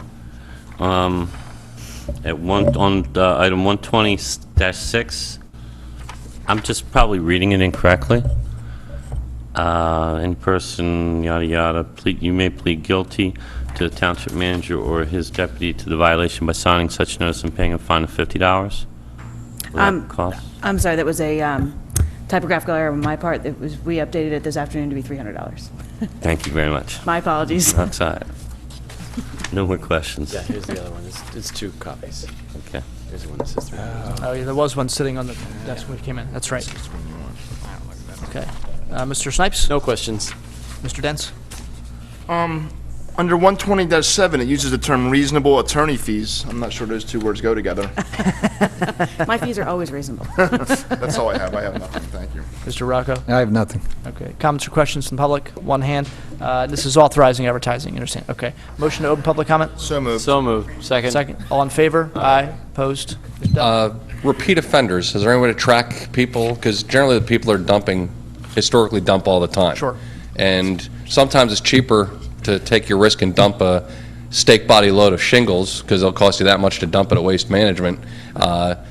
If this person just comes here and pays a $250 fine or $300 fine, and the following week is back out there dumping it, is there any way to track these guys? I don't know. It's a good question. I don't know. Obviously, we're changing one part of the ordinance. I don't know if there's a different part of the ordinance that deals with repeat offenders or Because you notice the trash in all the same places. It's probably either the same group of people or similar people dumping in the same place on Tyburn Road near the steel mill. Whether they go to Waste Management and they're closed and they're like, I got to get rid of this stuff, or they just dump for free until they get caught, and maybe they pay their $300 and say, you know what, that's how much it would have cost me to dump it anyway. Actually, it was $10 up until now. Yeah, exactly. Because you see, Now that you told everybody on TV. you go on any sort of quiet off the track road and there's a pile of debris. I've seen people shoveling it off their truck right in the ramps.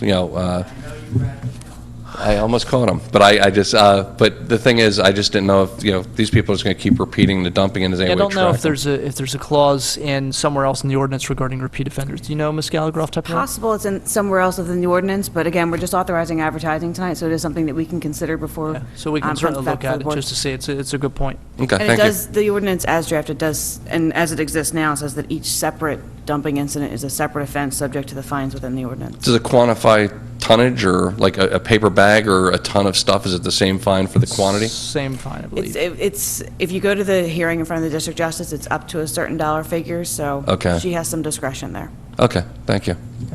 Any other public comment? See one hand, Mr. Mariano. You have to be on. Sorry.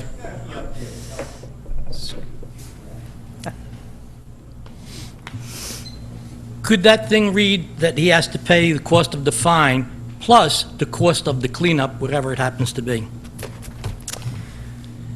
That's I'll a ask real Ms. deterrent. Sure, I'll ask Ms. Gallagher that Thank you. question. The cost of the fine is meant to cover the cost of the township for having to Clean go it out up. there and prosecute it, and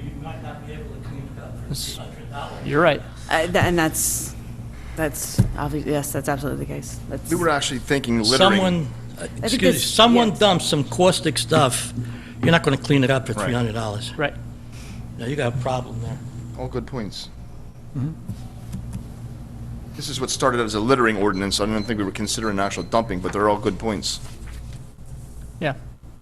This does cover a wide range of activities, so. I guess a question I had too is, just thinking about it now, in terms of the optional payment, is this something, and I'm reading the language, it doesn't necessarily give the township the ability to opt out. In other words, somebody somebody drops off, spills or dumps 500 gallons of paint or something somewhere and says, well, I'll just pay $300 fine. Do we as the township have the right to say, no, that's not enough, we're going to take you to court?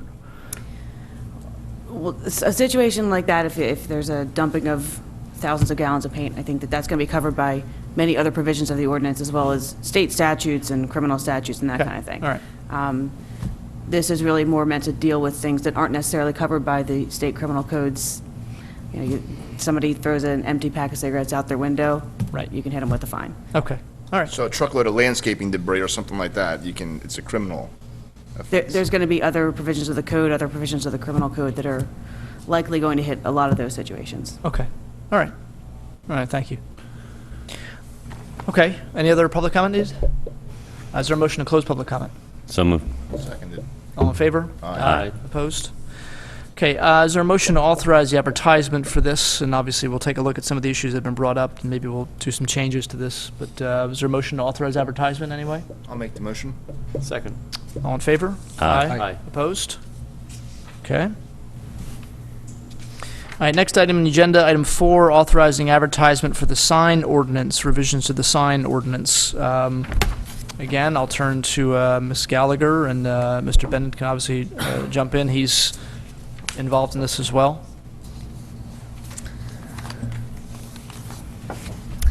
Well, I guess maybe ask Mr. Bennett just to touch a little bit. What kind of signs are we looking at here specifically in terms of controlling? Basically, we're getting a lot of signs in the township where people are buying a trailer or an old truck, an old panel truck, and just putting a sign on it. They're not registering it. They're not using it for the job. It's just it's a broke-down vehicle sitting in a parking lot like a sign. So this kind of addresses those types of issues. Okay. And how would we change it? How would we enforce that? What are we doing exactly? Well, if it's a sign attached to a vehicle or trailer parked in a public or private property, it has to meet 3 conditions. And the conditions are that its sole purpose cannot be for the display of the sign. It has to be registered, inspected. It has to be a vehicle that's there. If you're a plumber, you have your name on your plumbing truck, that's fine, if you're using it for a job. If you just decide to park an old van on the side of the road and put your name on it and stuff, and it don't move, it's a sign. Right. So we didn't have nothing in our sign ordinance that addressed a broke-down vehicle or a trailer used as a sign. Okay. All right. Comments or questions from board members? No questions. Mr. Snipes? None. Mr. Dents? So I have a truck, a van, that I'm using for this purpose. Like, if I don't park it in the same spot every night and I'm moving it around, then there's nothing you can do, correct? I mean, is this for something that's sitting in the same spot all the time? Is that what you're saying? I can probably show you about 5 or 10 that are been sitting in the same spot for years. Yeah. That aren't registered, have flat tires, Okay. aren't, I mean, Right. we're not going out and, like I say, go after Joe Plumber. We're going out, they're allowed to advertise on their trucks. But we want to try and get the guy that's just using a trailer as a sign. Okay. That's all I had. Mr. Rocco? So to Jeff's, Mr. Dentz's question, is that a yes or no? What? If the guy moves it from spot 1 to spot 3 every night, Well, then it's registered, but it can't be for the sole purpose of being a sign. I think you and I had a conversation a few months ago about someone who's using this vehicle as a sign. Yeah, and I think sometimes vehicles are used for catering or for things of that nature. If they're registered and everything, if they just sit there.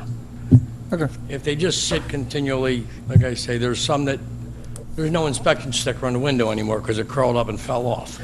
But it doesn't necessarily have to be a broken down vehicle or a vehicle that's... No, it can be a vehicle that somebody just puts out for a for advertising. Yeah.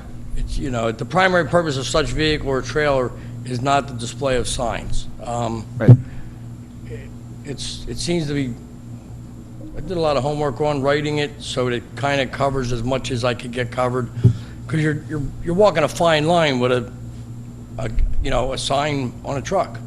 Because if they're moving it from house to house and they're working at that house, or say they have a truck and it sits there for 4 days, but then they take it out on Friday and they do a job with it.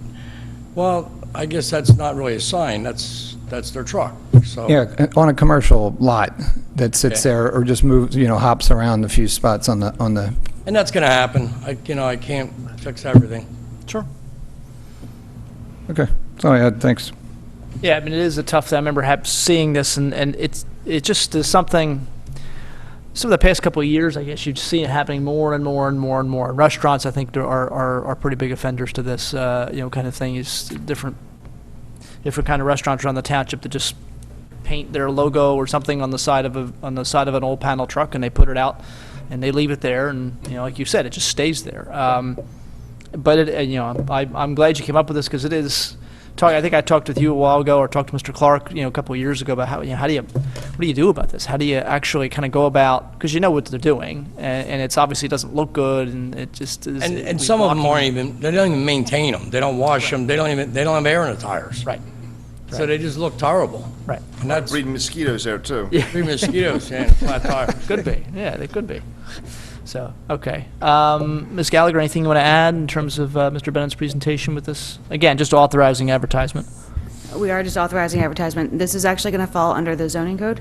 So if there's a violation, it will be a zoning violation, not just a straight code violation. Okay.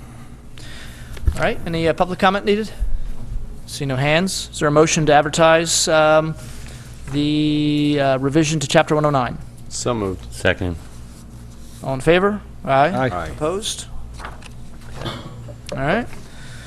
Okay, item 5, consider authorizing advertisement for no smoking at the township playgrounds and pavilions. Mr. Gray, now you raised this issue after it was an incident that was reported. If you just kind of give us an idea where this came from. Sure. There are situations that occur in township parks, more specifically playgrounds, where children gather, and there's at these locations there might be smoking going on in the playground area. One of the things that we had discussed is the possibility of adding a no smoking area to the playgrounds to make it a smoke-free area.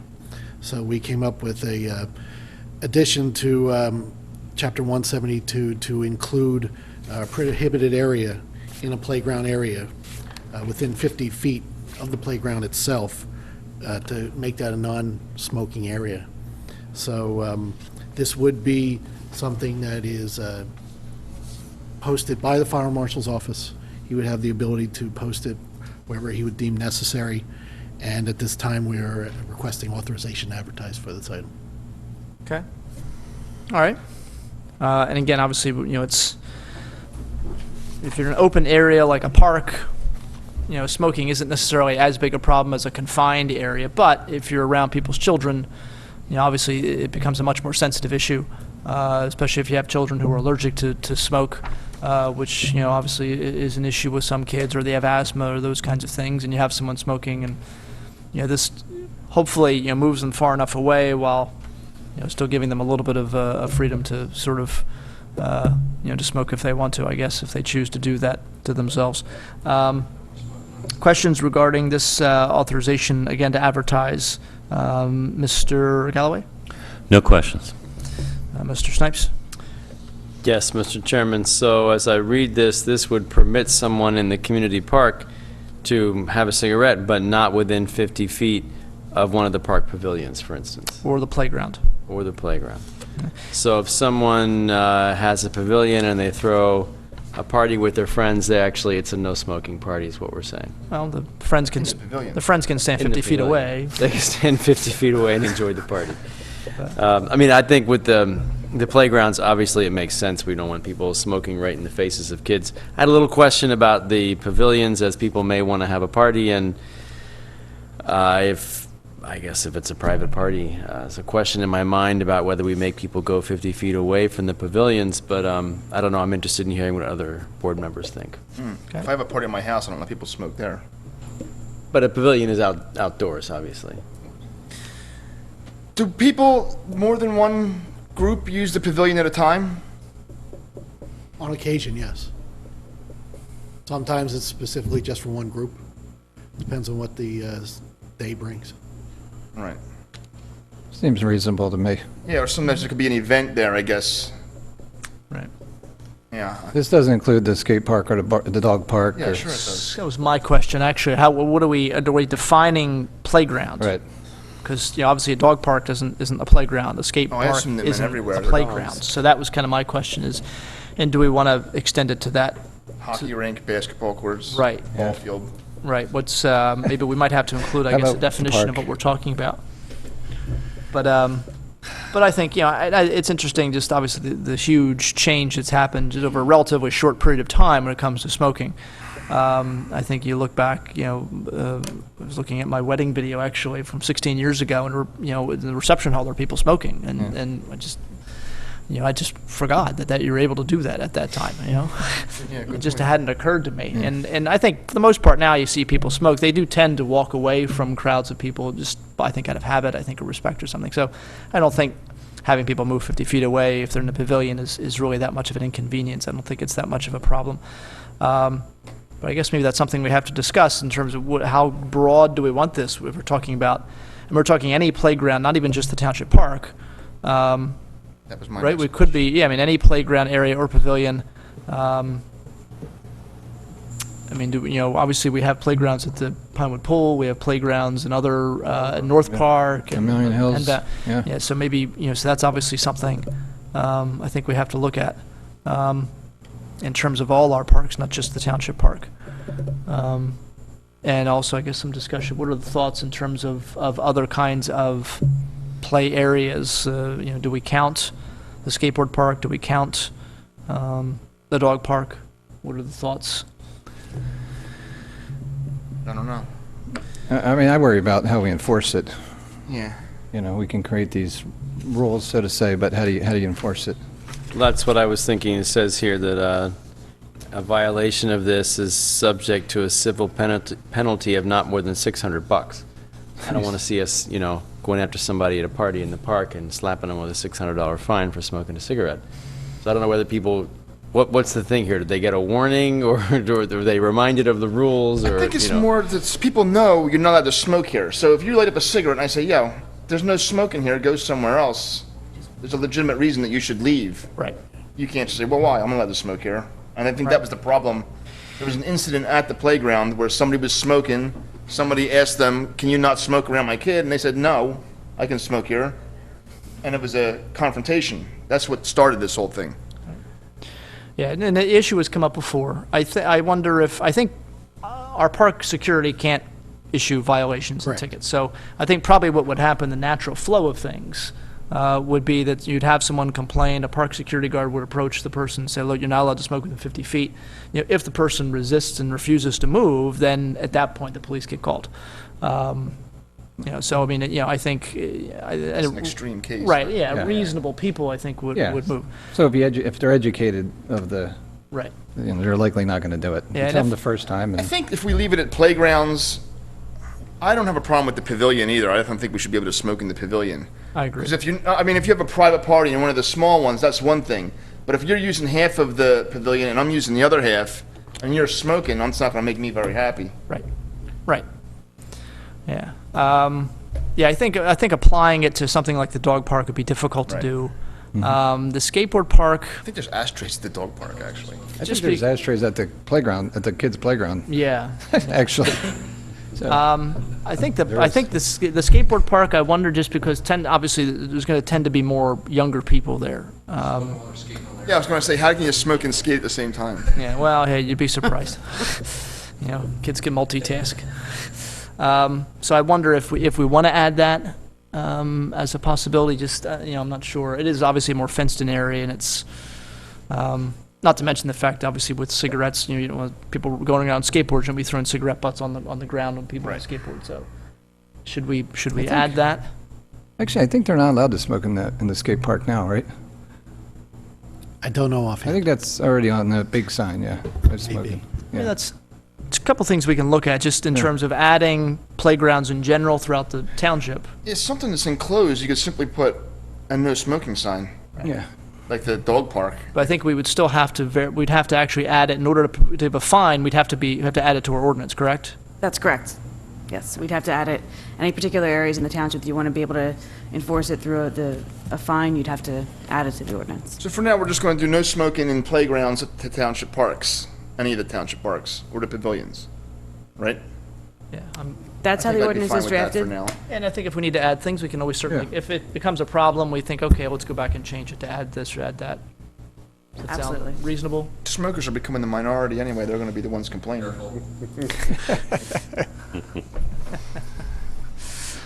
All right. All right, so we have a couple minor modifications to make. Public comment? See a couple hands. Motion to open public comment. So moved. Is there a second? Nobody wants to hear what Andrew has to say. Second. All in favor? Aye. Opposed? All right, Mr. Dell. Just quit. I'm not going to quit smoking yet. You don't want to see me off of cigarettes. It gets to a point where, one or two people have an issue. You're smoking outside. I mean, most of the people that are smoking are probably about 2 foot taller than the kids. They don't want to get smoke in their face. I understand if it's a confined building or if it's some area where you had to smell the other person's smoke or you're blowing smoke in a kid's face, but no normal people do that. I know if I'm smoking, I don't stand near a playground or anything where there's kids around. I think it's not worth the ink that you guys are going to, the time you're going to spend on the signage and enforcing this, and who's actually going to be there enforcing the 50-foot perimeter no cigarette zone. I just think it's another piece of paper that's just, I don't think it's worth the effort. Unless you put just a no smoking sign on the pavilion and be done with it, and maybe a no smoking sign over on the, somewhere near the playground equipment. But enforcing this is going to be, it's not going to be enforced, really. I mean, the park guy, the Parks Rec guy can come and say, hey, you really shouldn't smoke around here. Okay. And move on. But and not to mention, you have to put up a smoking section for me when I go on the sliding board and I want to smoke a cigarette. So it gets to a point where it's ridiculous, where you're forcing people. You already can't smoke in a restaurant, you can't smoke inside anywhere. Right. Now they're outside. Now you're telling them, God, you got to go over there because that smoke might get in my kid's face. The smoke goes up, it doesn't go down. And I gets to a point where it gets a little ridiculous that no one's smoking on the kids' play equipment. They might be watching their kid from the parking lot or standing off in the field somewhere. But, I mean, if there's one incident or two incidents that can be solved, fine. But to go through rules and regulations and law over a cigarette smoking around a park, it's a little ridiculous if you ask me. I mean, this is not a confined space. This is open space, and the smoke just disperses. And it's not in anybody's really face. But the pavilion roof might hold some amount of smoke. I can't even imagine holding smoke in there, but if it does, I can't imagine it being in anyone's actual breathing space. But that's just my personal opinion. I think it's not worth the effort. And like I said, if you want to stick a no smoking sign on the pavilion or tell the people when they rent the pavilion, hey, you can't smoke in there, if there's a fine involved if you do. But I don't think it's worth passing any law or regulation over it. But that's my 2 cents anyway. Okay. Thank you. Thank you. Ms. Mariani?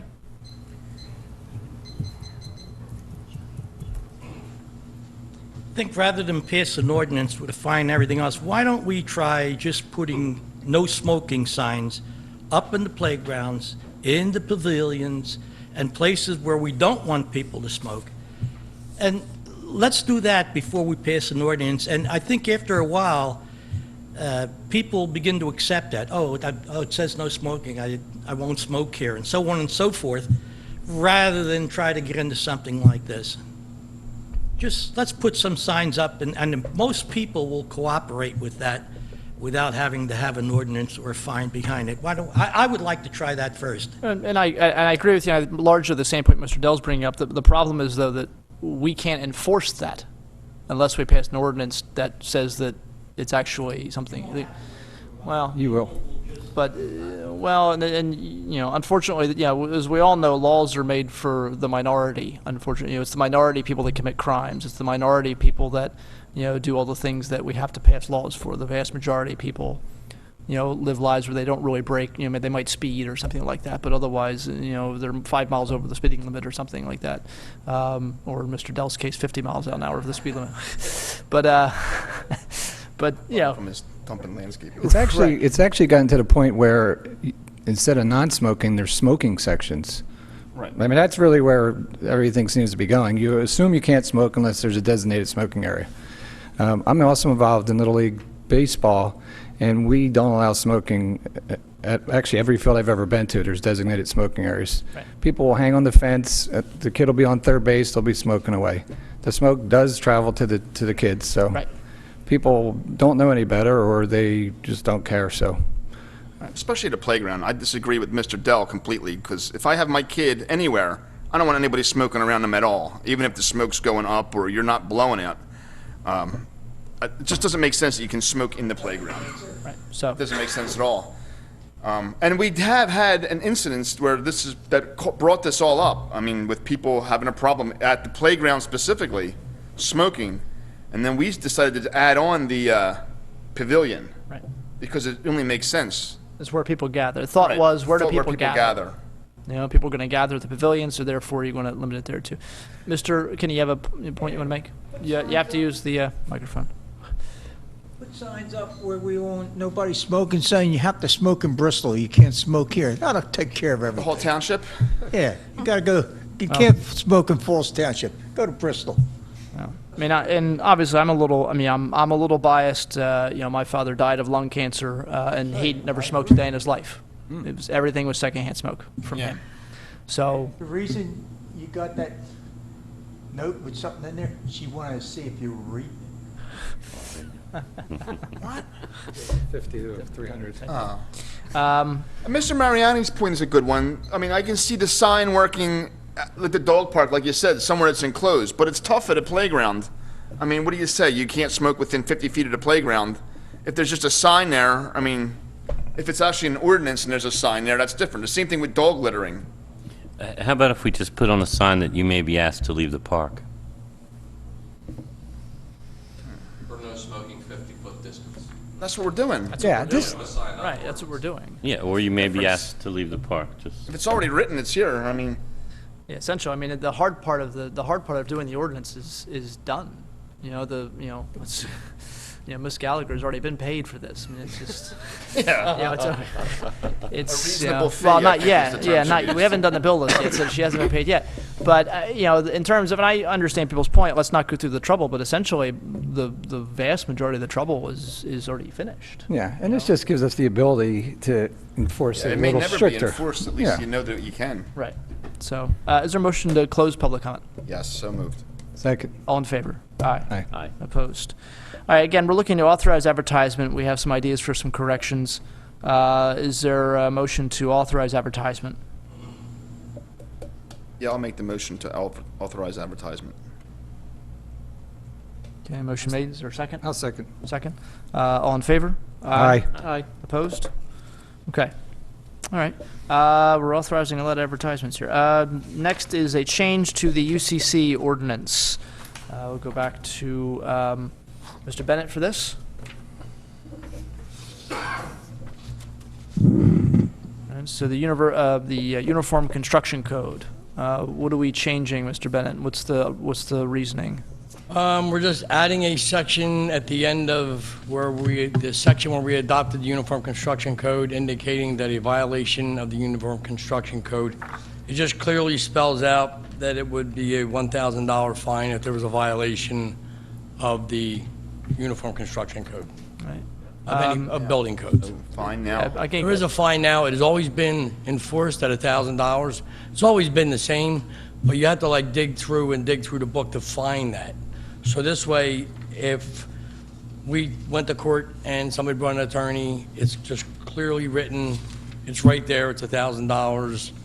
It's, that way we can't be questioned on, and there's discretion on that also with the judge.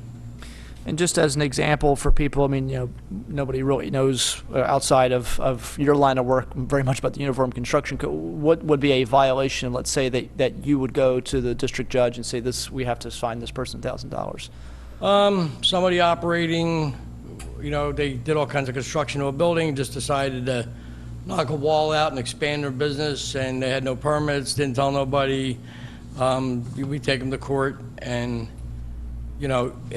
usually they come into compliance before they go to court, and a lot of times it ends up being nothing, but sometimes they don't, and then the judge has the opportunity to make them pay $1,000. Okay. All right. But that is what's always been enforced.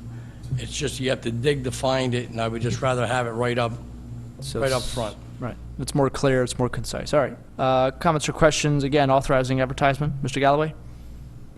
No questions. Mr. Snipes? No, none. Mr. Dents? No. Mr. Rocco? No. Right. My last sort of follow-up question is, so is this designed to sort of, someone's remodeling their bathroom and they didn't put in an outlet the right way, or is this designed for somebody who's like building a factory, or is it both? It could be for anything. If somebody's putting in an outlet, it's pretty simple. They're not gonna argue. They're just gonna do what they have to do. Usually it's big projects, and we always throw it out there, $1,000 fine. Usually we end up going up and pulling the citation because they come into compliance. Like I said, every now and then you get somebody that some people don't want to do it. I don't know why. Right. It's some leverage for us. Yeah, that's what it is. Okay. All right. Comments or questions from public? See no hands. All right. Is there a motion to authorize advertisement to this change to the UCC ordinance? So moved. Seconded. All in favor? Aye. Aye. Opposed? Okay. All right. Item 7, consider authorizing advertisement for the Shade Tree Commission ordinance, amending Chapter 79, Section 5, which is dealing with the authority of the commission. Mr. Gray? Yes, right now, the township does have a shade tree commission, and the primary responsibility at this time is to review and make recommendations for the bare root tree programs. We've been looking at the scope of the work that they do, and we were thinking about possibly expanding it to look at the plans for various land development projects that come into the township, have them review the plans that are being proposed for the trees, the type of trees, what the size is, anything related to the tree that the developer is looking to propose on the plans. So right now we have 3 women who are very knowledgeable with various types of trees, and we are looking to expand their scope. And what we would do is have them review the plans prior to the Planning Commission meeting, and then make recommendations in advance or at the meeting itself to Planning Commission that they might want to consider. And tonight, we have an authorization advertised to make an amendment to Chapter 79. Okay. Comments or questions from board members? Mr. Galloway? No questions. Mr. Snipes? None. Mr. Dents? No. Mr. Rocco? Yeah, the one thing I don't want to see happen is delaying any projects from getting through. The other thing I want to ask Mr. Sullivan was, in your opinion, when the plans come in, they usually have trees already picked out. Who do you think does that? Like some kind The of applicant's landscape architect usually prepares a landscape plan showing the species and types of trees. Right. So I don't mean any disrespect to the Shade Tree Commission, but do these people have more knowledge of the trees than the shade tree? Have we had experience? I mean, have we seen that they've come in and recommended trees, and then the shade trees looked at them and said, this isn't a good tree for this area? Where's it coming from? They haven't actually been involved in that process to this point.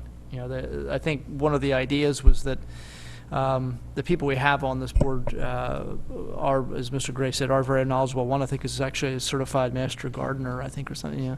So, and one of the things that I was looking at as you were speaking, Mr. Rocco, because it occurred to me that I hadn't looked at it yet until you raised the issue. They wouldn't actually have the authority to, deny a project. It says make comments. They can review and make comments, so they can recommend, which essentially the planning commission doesn't really have the authority to stop a development from happening. They can vote against it, but it's still going to go through anyway. But it is an idea of reviewing. Was it the Eleanor Roosevelt project that raised this yeah, it was the Eleanor Roosevelt project that really raised this as something that maybe we want to have, this board have just a role. They can have a say in terms of what goes on. And I know talking, Mr. Gray had raised the issue with me, and one of the things I had said, the same thing you did, was that I don't want to throw another hurdle in front of someone's path, which is why we're having this group meet the same night as the planning commission, so that you don't have to come to a separate meeting, have your attorney come, have your engineer come to a separate meeting to talk to the Shade Tree Commission, and come back a week later. No, it's all done on the same night. Seamless, and again, an advisory role. But But yeah, I think there's the Eleanor Roosevelt issue with all the trees and what trees to plant and how many to plant, where do you put them, and is it going to block this? That was something that the impetus for this, I think. Okay. Fair enough. Thank you. Comments or questions from public? See no hands. Again, motion to, and Mr. Grace, you've talked to the Shade Tree Commission members about this? Yes, I had a meeting with them approximately 2 weeks ago, and they're very excited about doing this. Okay. All right. Hopefully we have some development that they can actually, it'd be nice. Yeah, nice to have some stuff coming in. Motion to authorize advertisement for the amendment to Chapter 79. So moved. Second. All in favor? Aye. Opposed? Okay. All right. Next item on our agenda is consider authorizing notice of intent to award a bid for the Penn's Grant Tennis Courts project. Mr. Gray? Township received a letter from Jim Sullivan at T&M Associates dated August 15th regarding the Penn's Grant Tennis Courts. T&M has reviewed the bid submitted to the township and publicly opened on August 15th.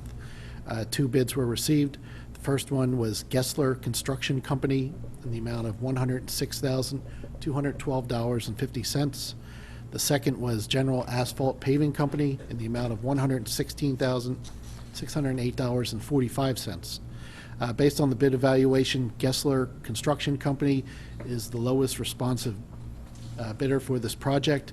It is recommended that the Board of Supervisors authorize the Township Engineer's Office to issue a notice of intent to award to Gessler Construction Company for the total bid cost of $106,212.50. Final awarding of the contracts is contingent upon a successful outcome to the required responsible contractor determination that will be performed by T&M. The board is asked to consider this at this time. Okay. Comments or questions for Mr. Sullivan regarding the tennis court project? Mr. Galloway? No questions. Mr. Snipes? When are we scheduled to actually do this work, if we award the bid? Well, this is a notice of intent to award, so as we say, pending a successful outcome of the responsible contractor review period, we would finalize the award after the second meeting in September, which means they could start early October or late September.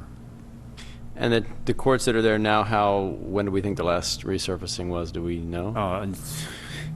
They're in very poor shape. I couldn't even guess when the last time they had anything done to them. 20 years, 20, 30? There's probably been nothing done to them since they were Like first. 26 years when they were built. When they were built. I would think there's been nothing done to them since they were built.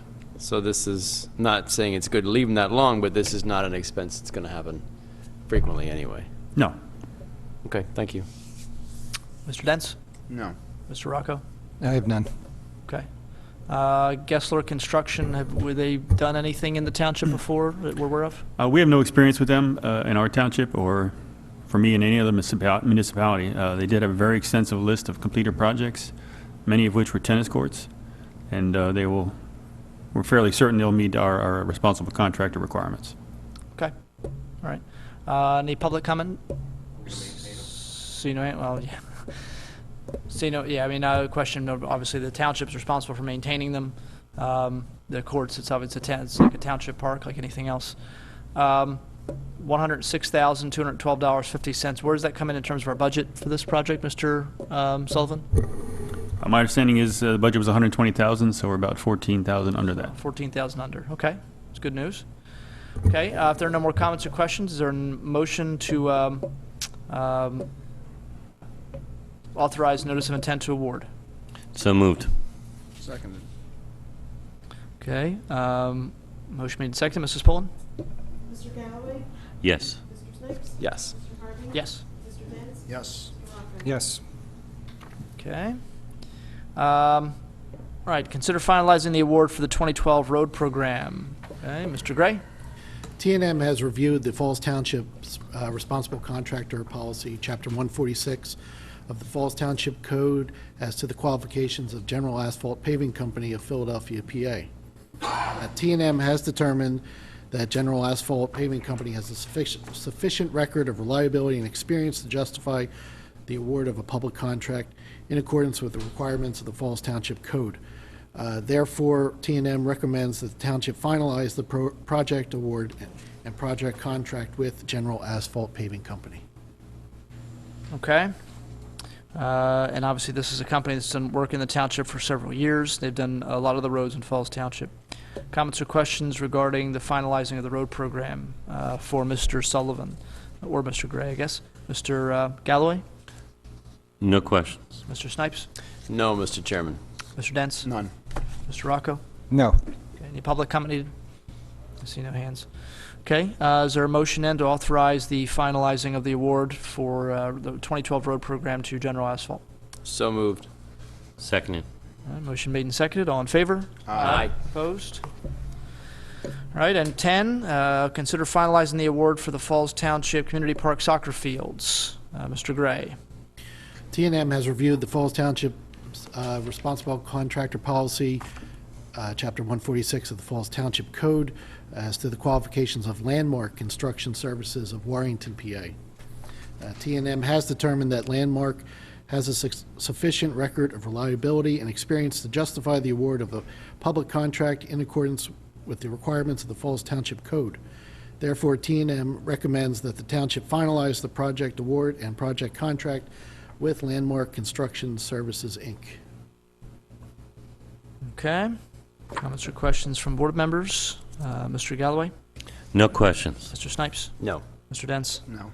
Mr. Rocco? No. No. Public? See no hands. Okay, is there a motion to authorize the, finalize the award for the community park soccer fields? So moved.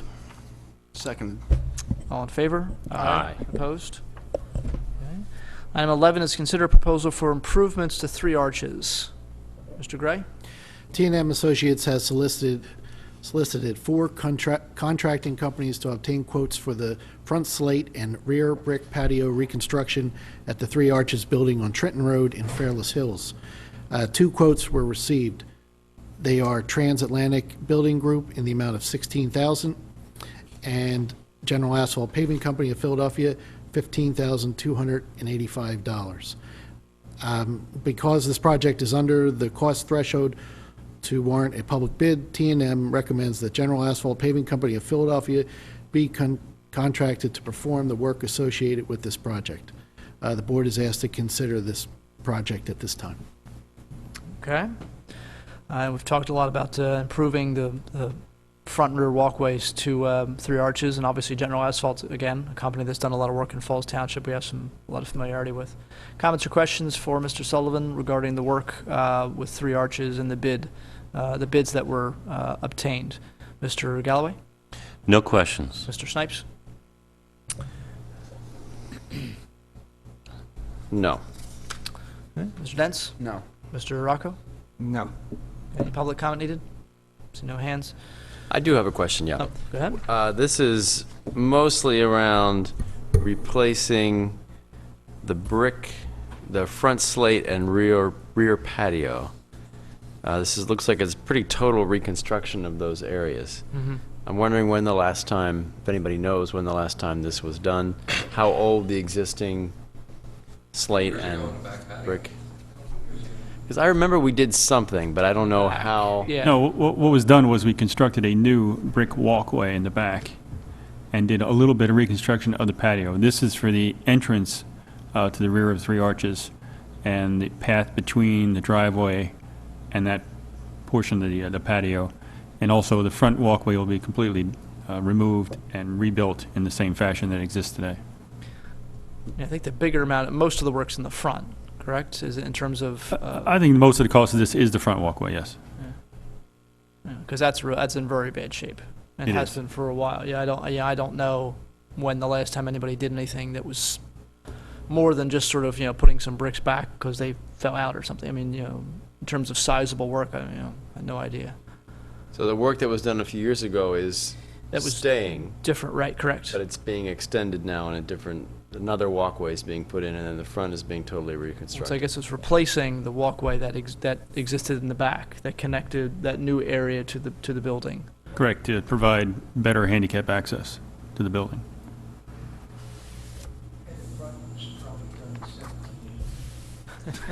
You remember? The shoes were there. Any other? No, that's it. Okay. All right, any public comment? I see no hands. Okay, we entertain a motion to award the Three Arches Historic Building renovations to General Asphalt Paving in the amount of $15,285. Is there a motion to that effect? So moved. Second. Mrs. Pullen? Mr. Galloway?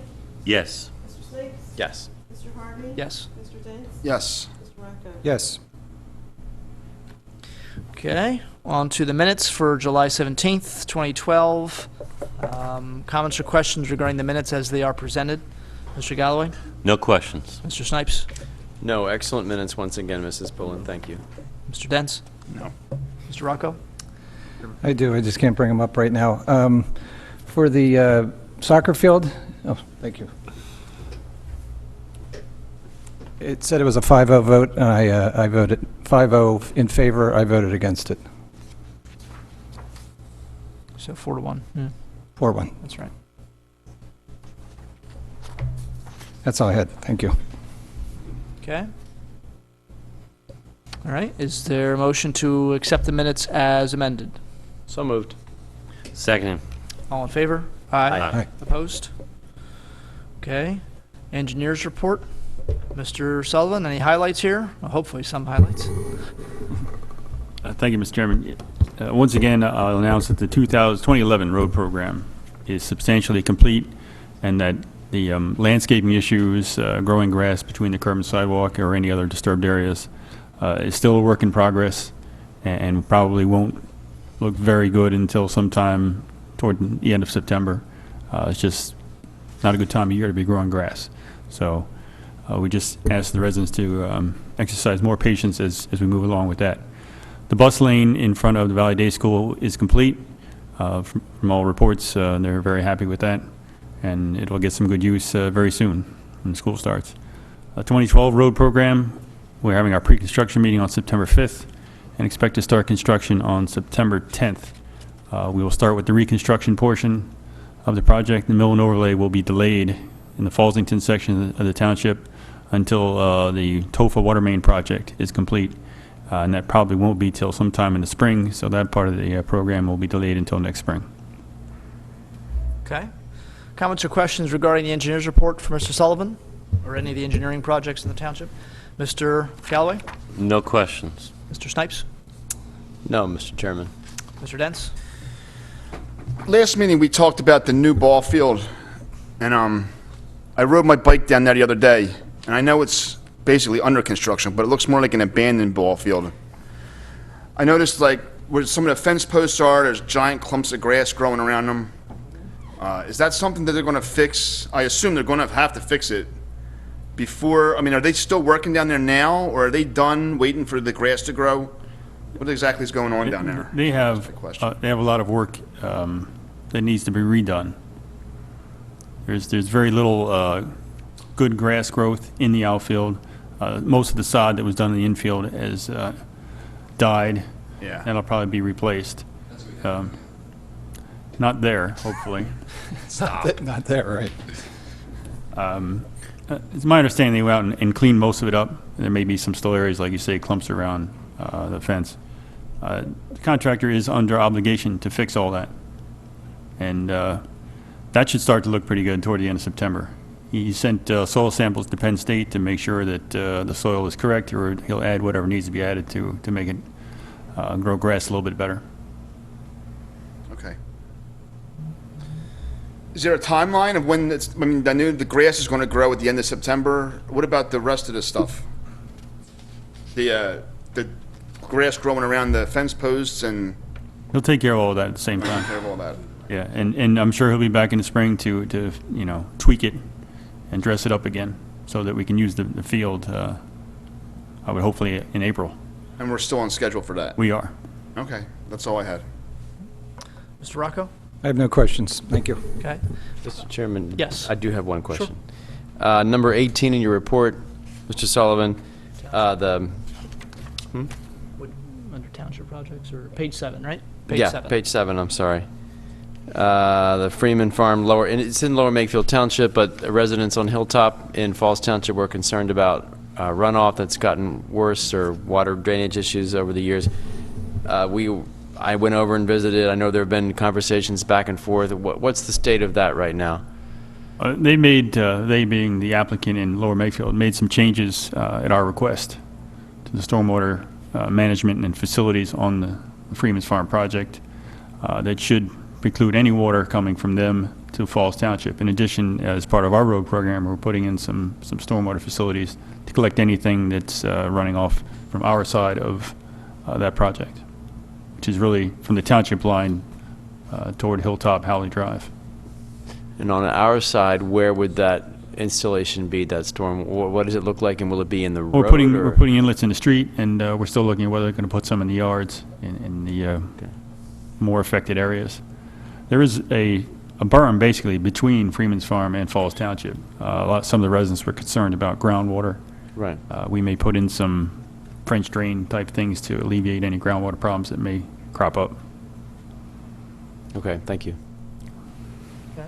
Thank you, Mr. Chairman. Sure. And I know you talked about the bus lane by Valley Day School. I know there was a utility pole that was still in the way. Has that been moved? The utility pole has been moved, relocated. Okay. That's good, because that would have been a little bit of an issue for buses pulling in there. Bus lane is open. Okay. All right, thank you.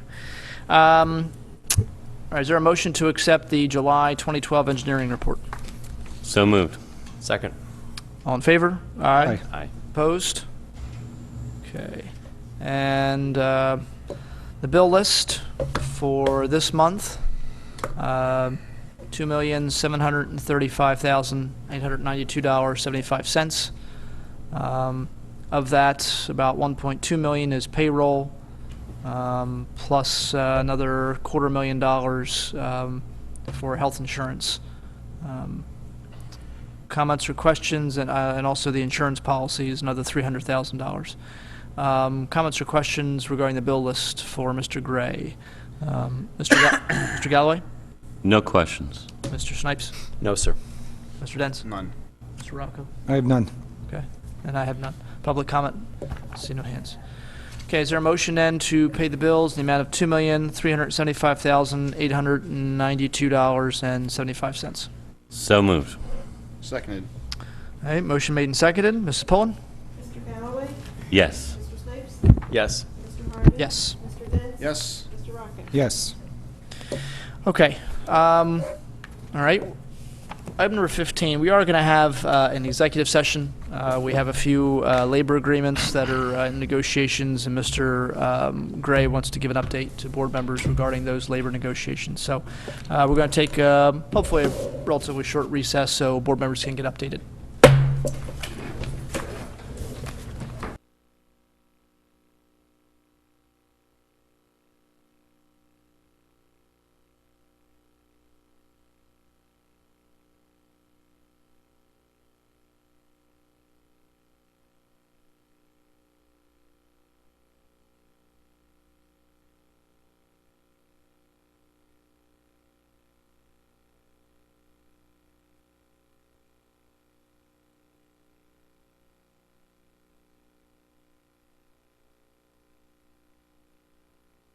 Okay, we'll call our meeting back to order a little after 10 o'clock. Ms. Gallagher, can we have a brief summary of our executive session, please? Sure. We discussed two issues back in executive session. The first, as you mentioned previously, was issues regarding the labor contracts, and the second issue was a litigation matter. Okay, thank you very much. All right, manager comment, Mr. Gray? Yes, just one item tonight, Mr. Chairman.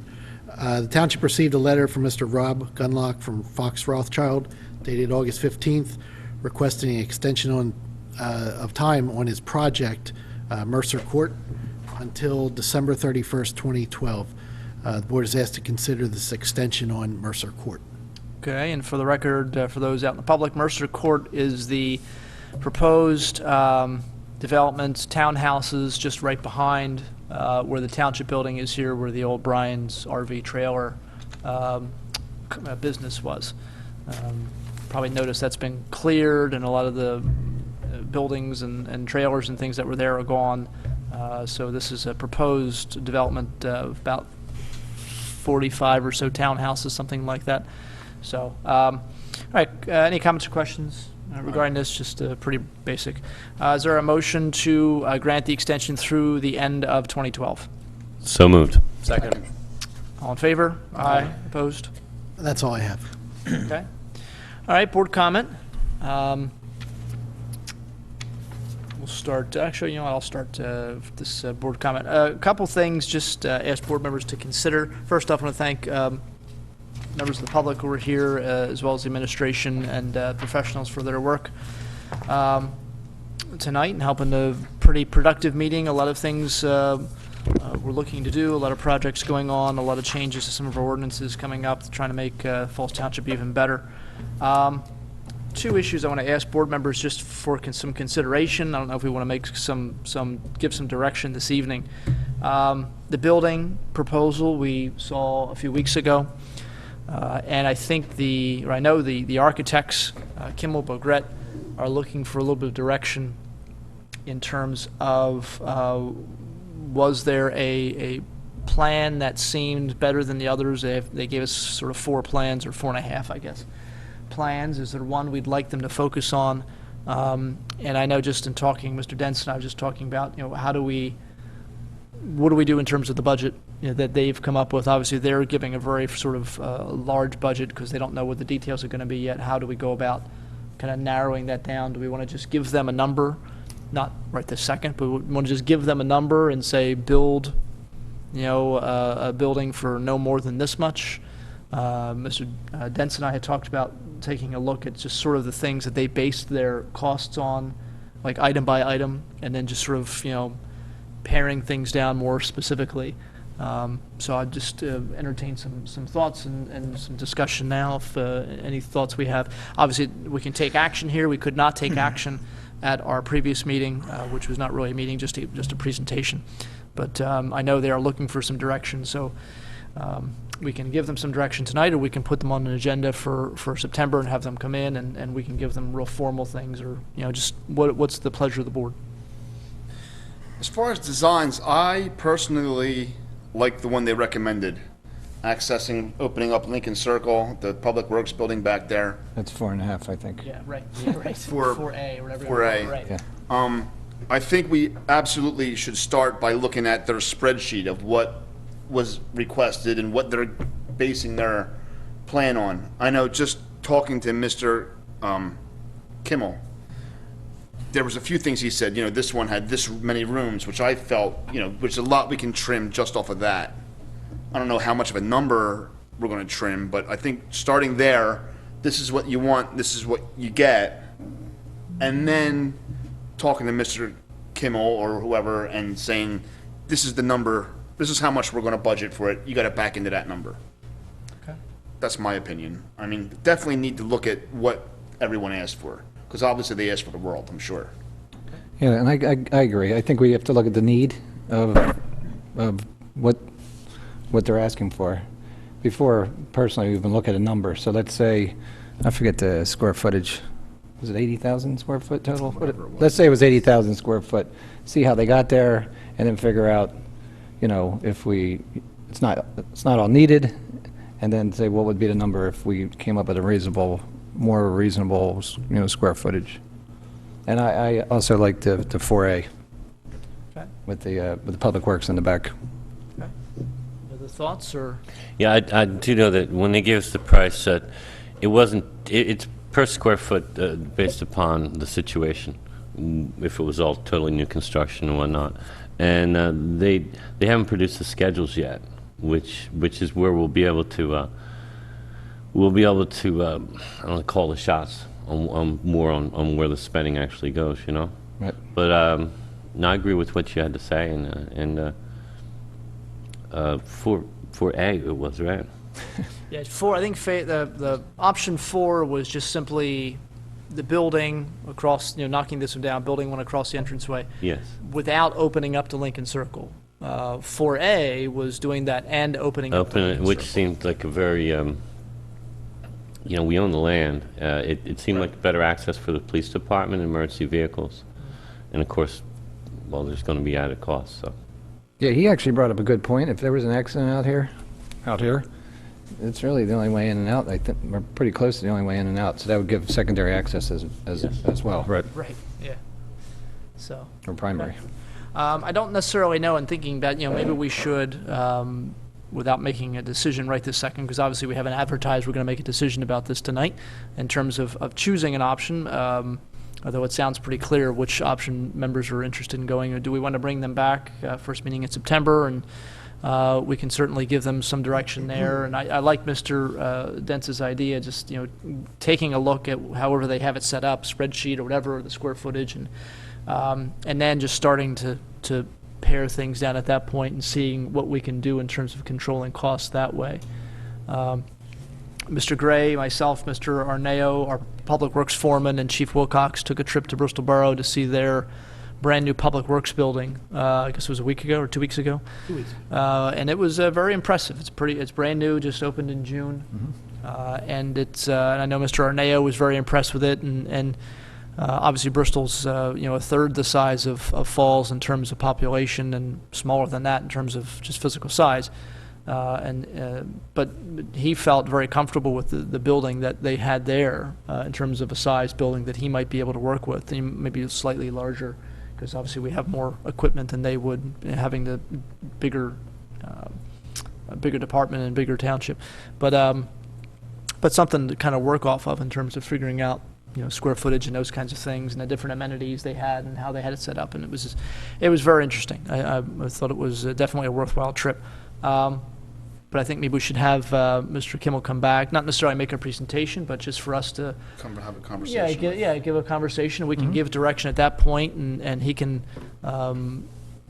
get some idea of where we're looking to go, and then I'm sure he's going to have to formulate a budget to take into account the next phase of this, the actual planning process and everything else. And so I don't know if he'll be able to present that budget to us at that meeting, but certainly he'll be able to start working on it, and he'll have an idea of where we're looking to go.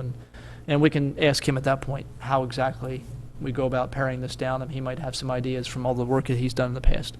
So does that sound like a good plan? Yes. Good step forward? Yes. Okay. All right. And the other issue I want to bring up is in terms of Biles Island. The engineering firm we've hired, ACT Engineers, presented a concept plan, a master plan, which was approved by the board last year. They have done some work in terms of securing grant money from the state, and we've had some discussions regarding what the next step is with Biles Island. I know that ACT Engineers has basically worked through the roughly $40,000 we gave them to work.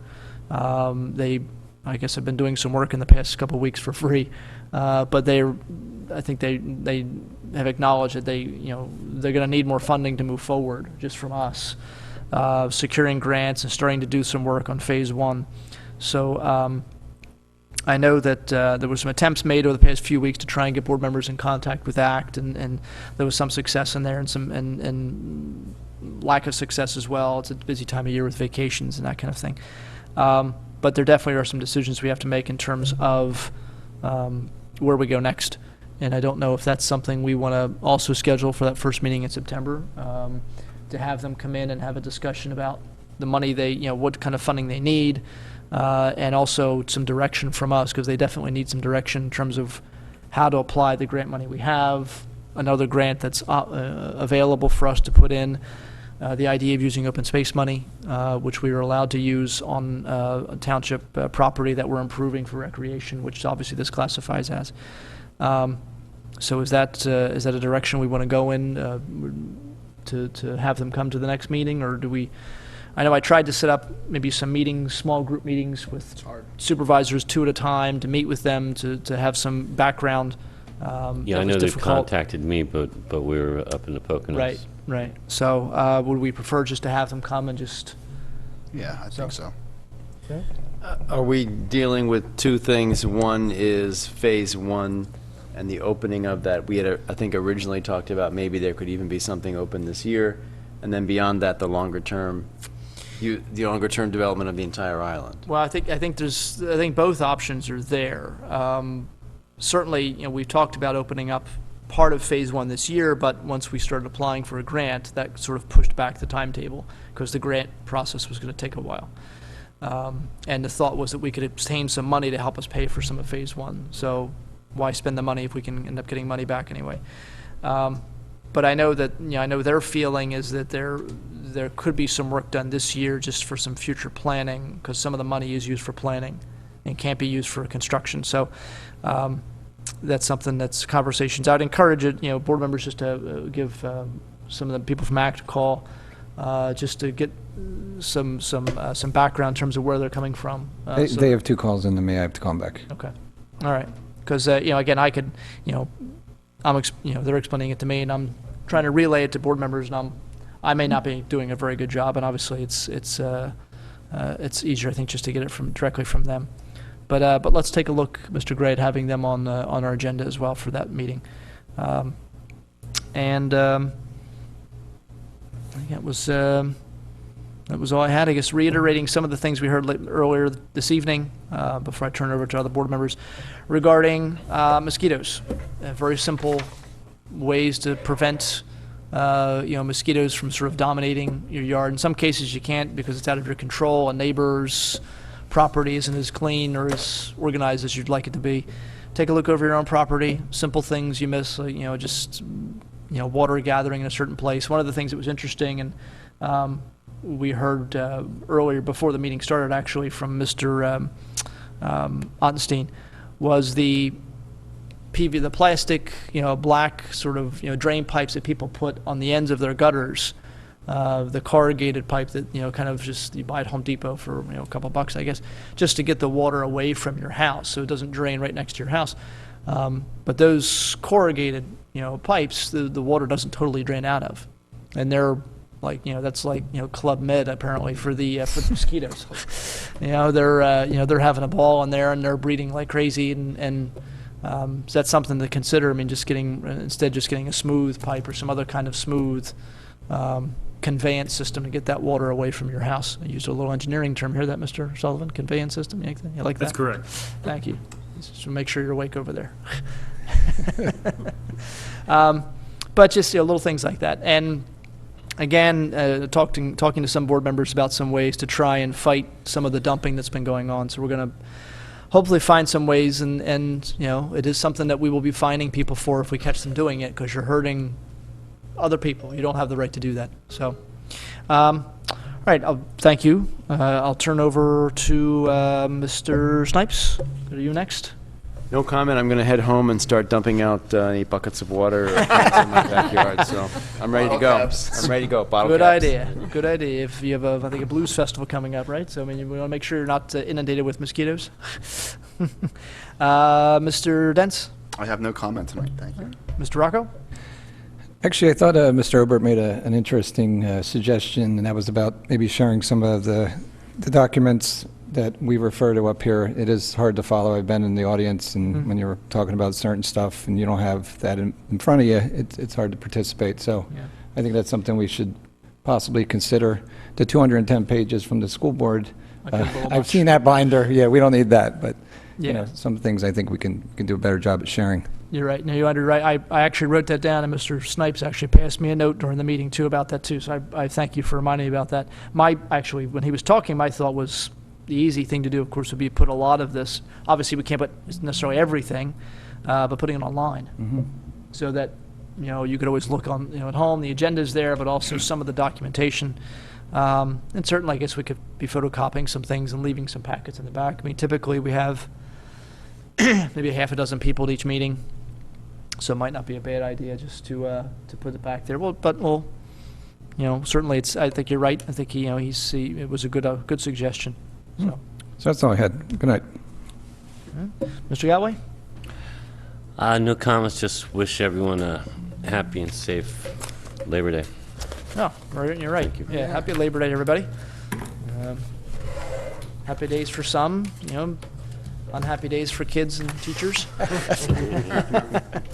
But thank you again to all the people who helped make tonight's meeting very successful, and I'll entertain a motion to adjourn. I'll make that motion. I'll second it. All in favor? Aye. Opposed? Thank you.